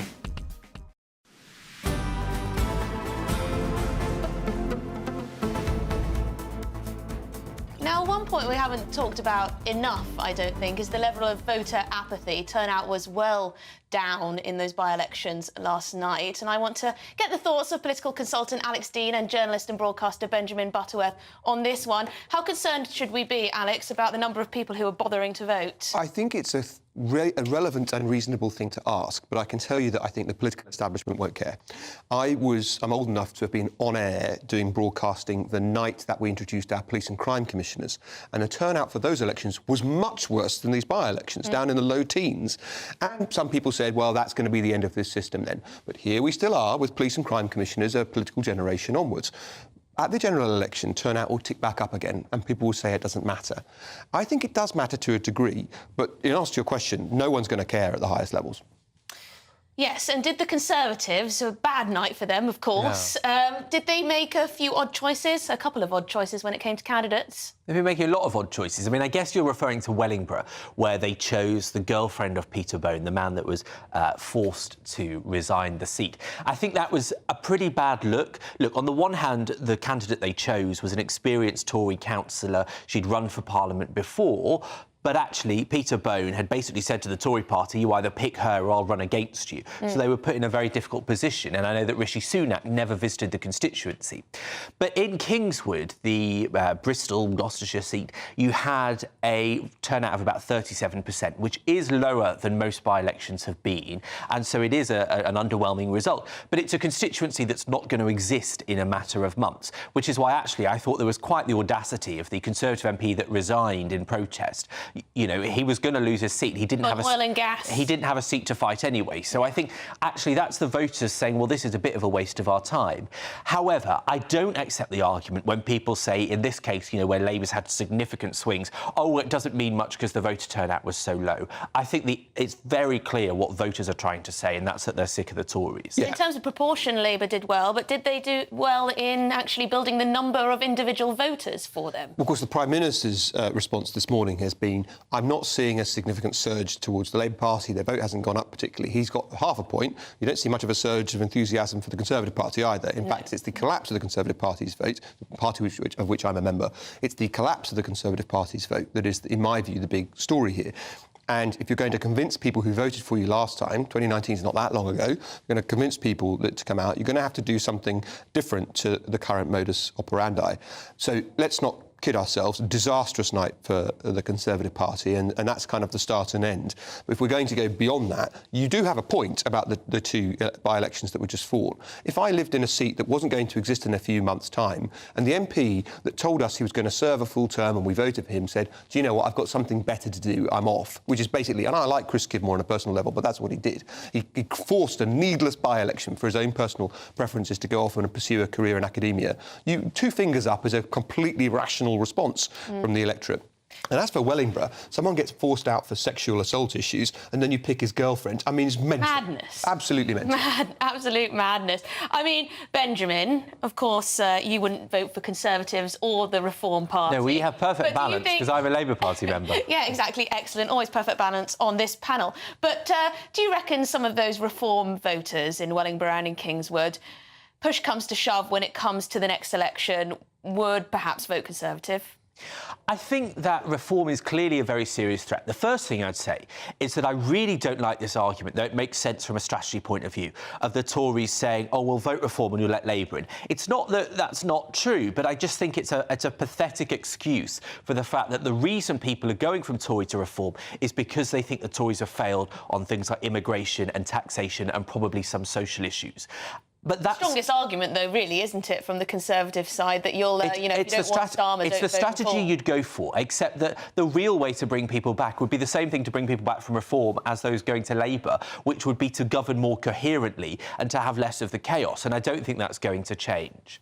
Alex, have people just stopped listening to politicians across the board? No, I don't think they have. I think actually people genuinely listen to our political debate. They may listen with an increasing amount of cynicism, but, you know, you go out in the country and say what the Prime Minister promised he'd do by the end of this parliamentary term. They've got a fair idea of the promises and how far along he is towards them. If you ask people what difference would it make to have the Labour Party in government, you may disagree with their opinion, but most people have got a view. So, no, I don't think people have stopped listening. I think that the difference we face now towards times in the past is twofold. The first is the rising influence of social media and online, which is going to be tested to an unparalleled degree at the next election, not least because it looks like we're going to the polls at the same time as the Americans, and the opportunity to interfere with democratic processes. Sadiq Khan talking about the use of AI. Exactly. And the second thing is we've got shorter attention spans. We used to read books, now we read articles. We used to read articles, now we read tweets. And, you know, we used to listen to long speeches, now we watch very, very short clips. Right, well, thank you. Oh, very quickly, 5 seconds. I think it's going to be the nastiest election we've seen, and I think the fact that you can put stuff on social media, whereas we've never had political advertising, I think that's a big shift we'll see for the first time properly. Yes, it could be very vicious indeed. On that note, that's all we have time for. Thank you very much, Alex Dean and Benjamin Butterworth. That is all from me today. I'll be back on Monday with Ben Leo. I believe Tom Harwood is taking a day off, but up next, it's Martin Dillon.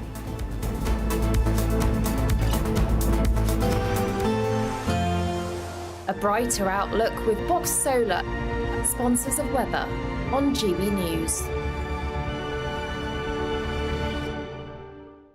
Hello again, I'm Alex Bergill here with your latest GB News weather forecast. We do have some pretty wet weather on the cards as we go through later tomorrow, but for the time being, it's a largely dry picture. That's because we do have a weak ridge of higher pressure across the UK, and it's this that's quietened things down a little bit. That being said, there are still some showery outbreaks of rain around at the moment, and a few of these will continue as we go through the end of the day. Some clear skies through the start of the night, particularly towards the east, before a swathe of thicker cloud pushes its way into western parts, and this is likely to bring some drizzly outbreaks of rain, particularly in the west. For most, though, staying relatively mild, perhaps a little fresher than some recent nights, but temperatures in many places holding up in high single figures, if not double digits.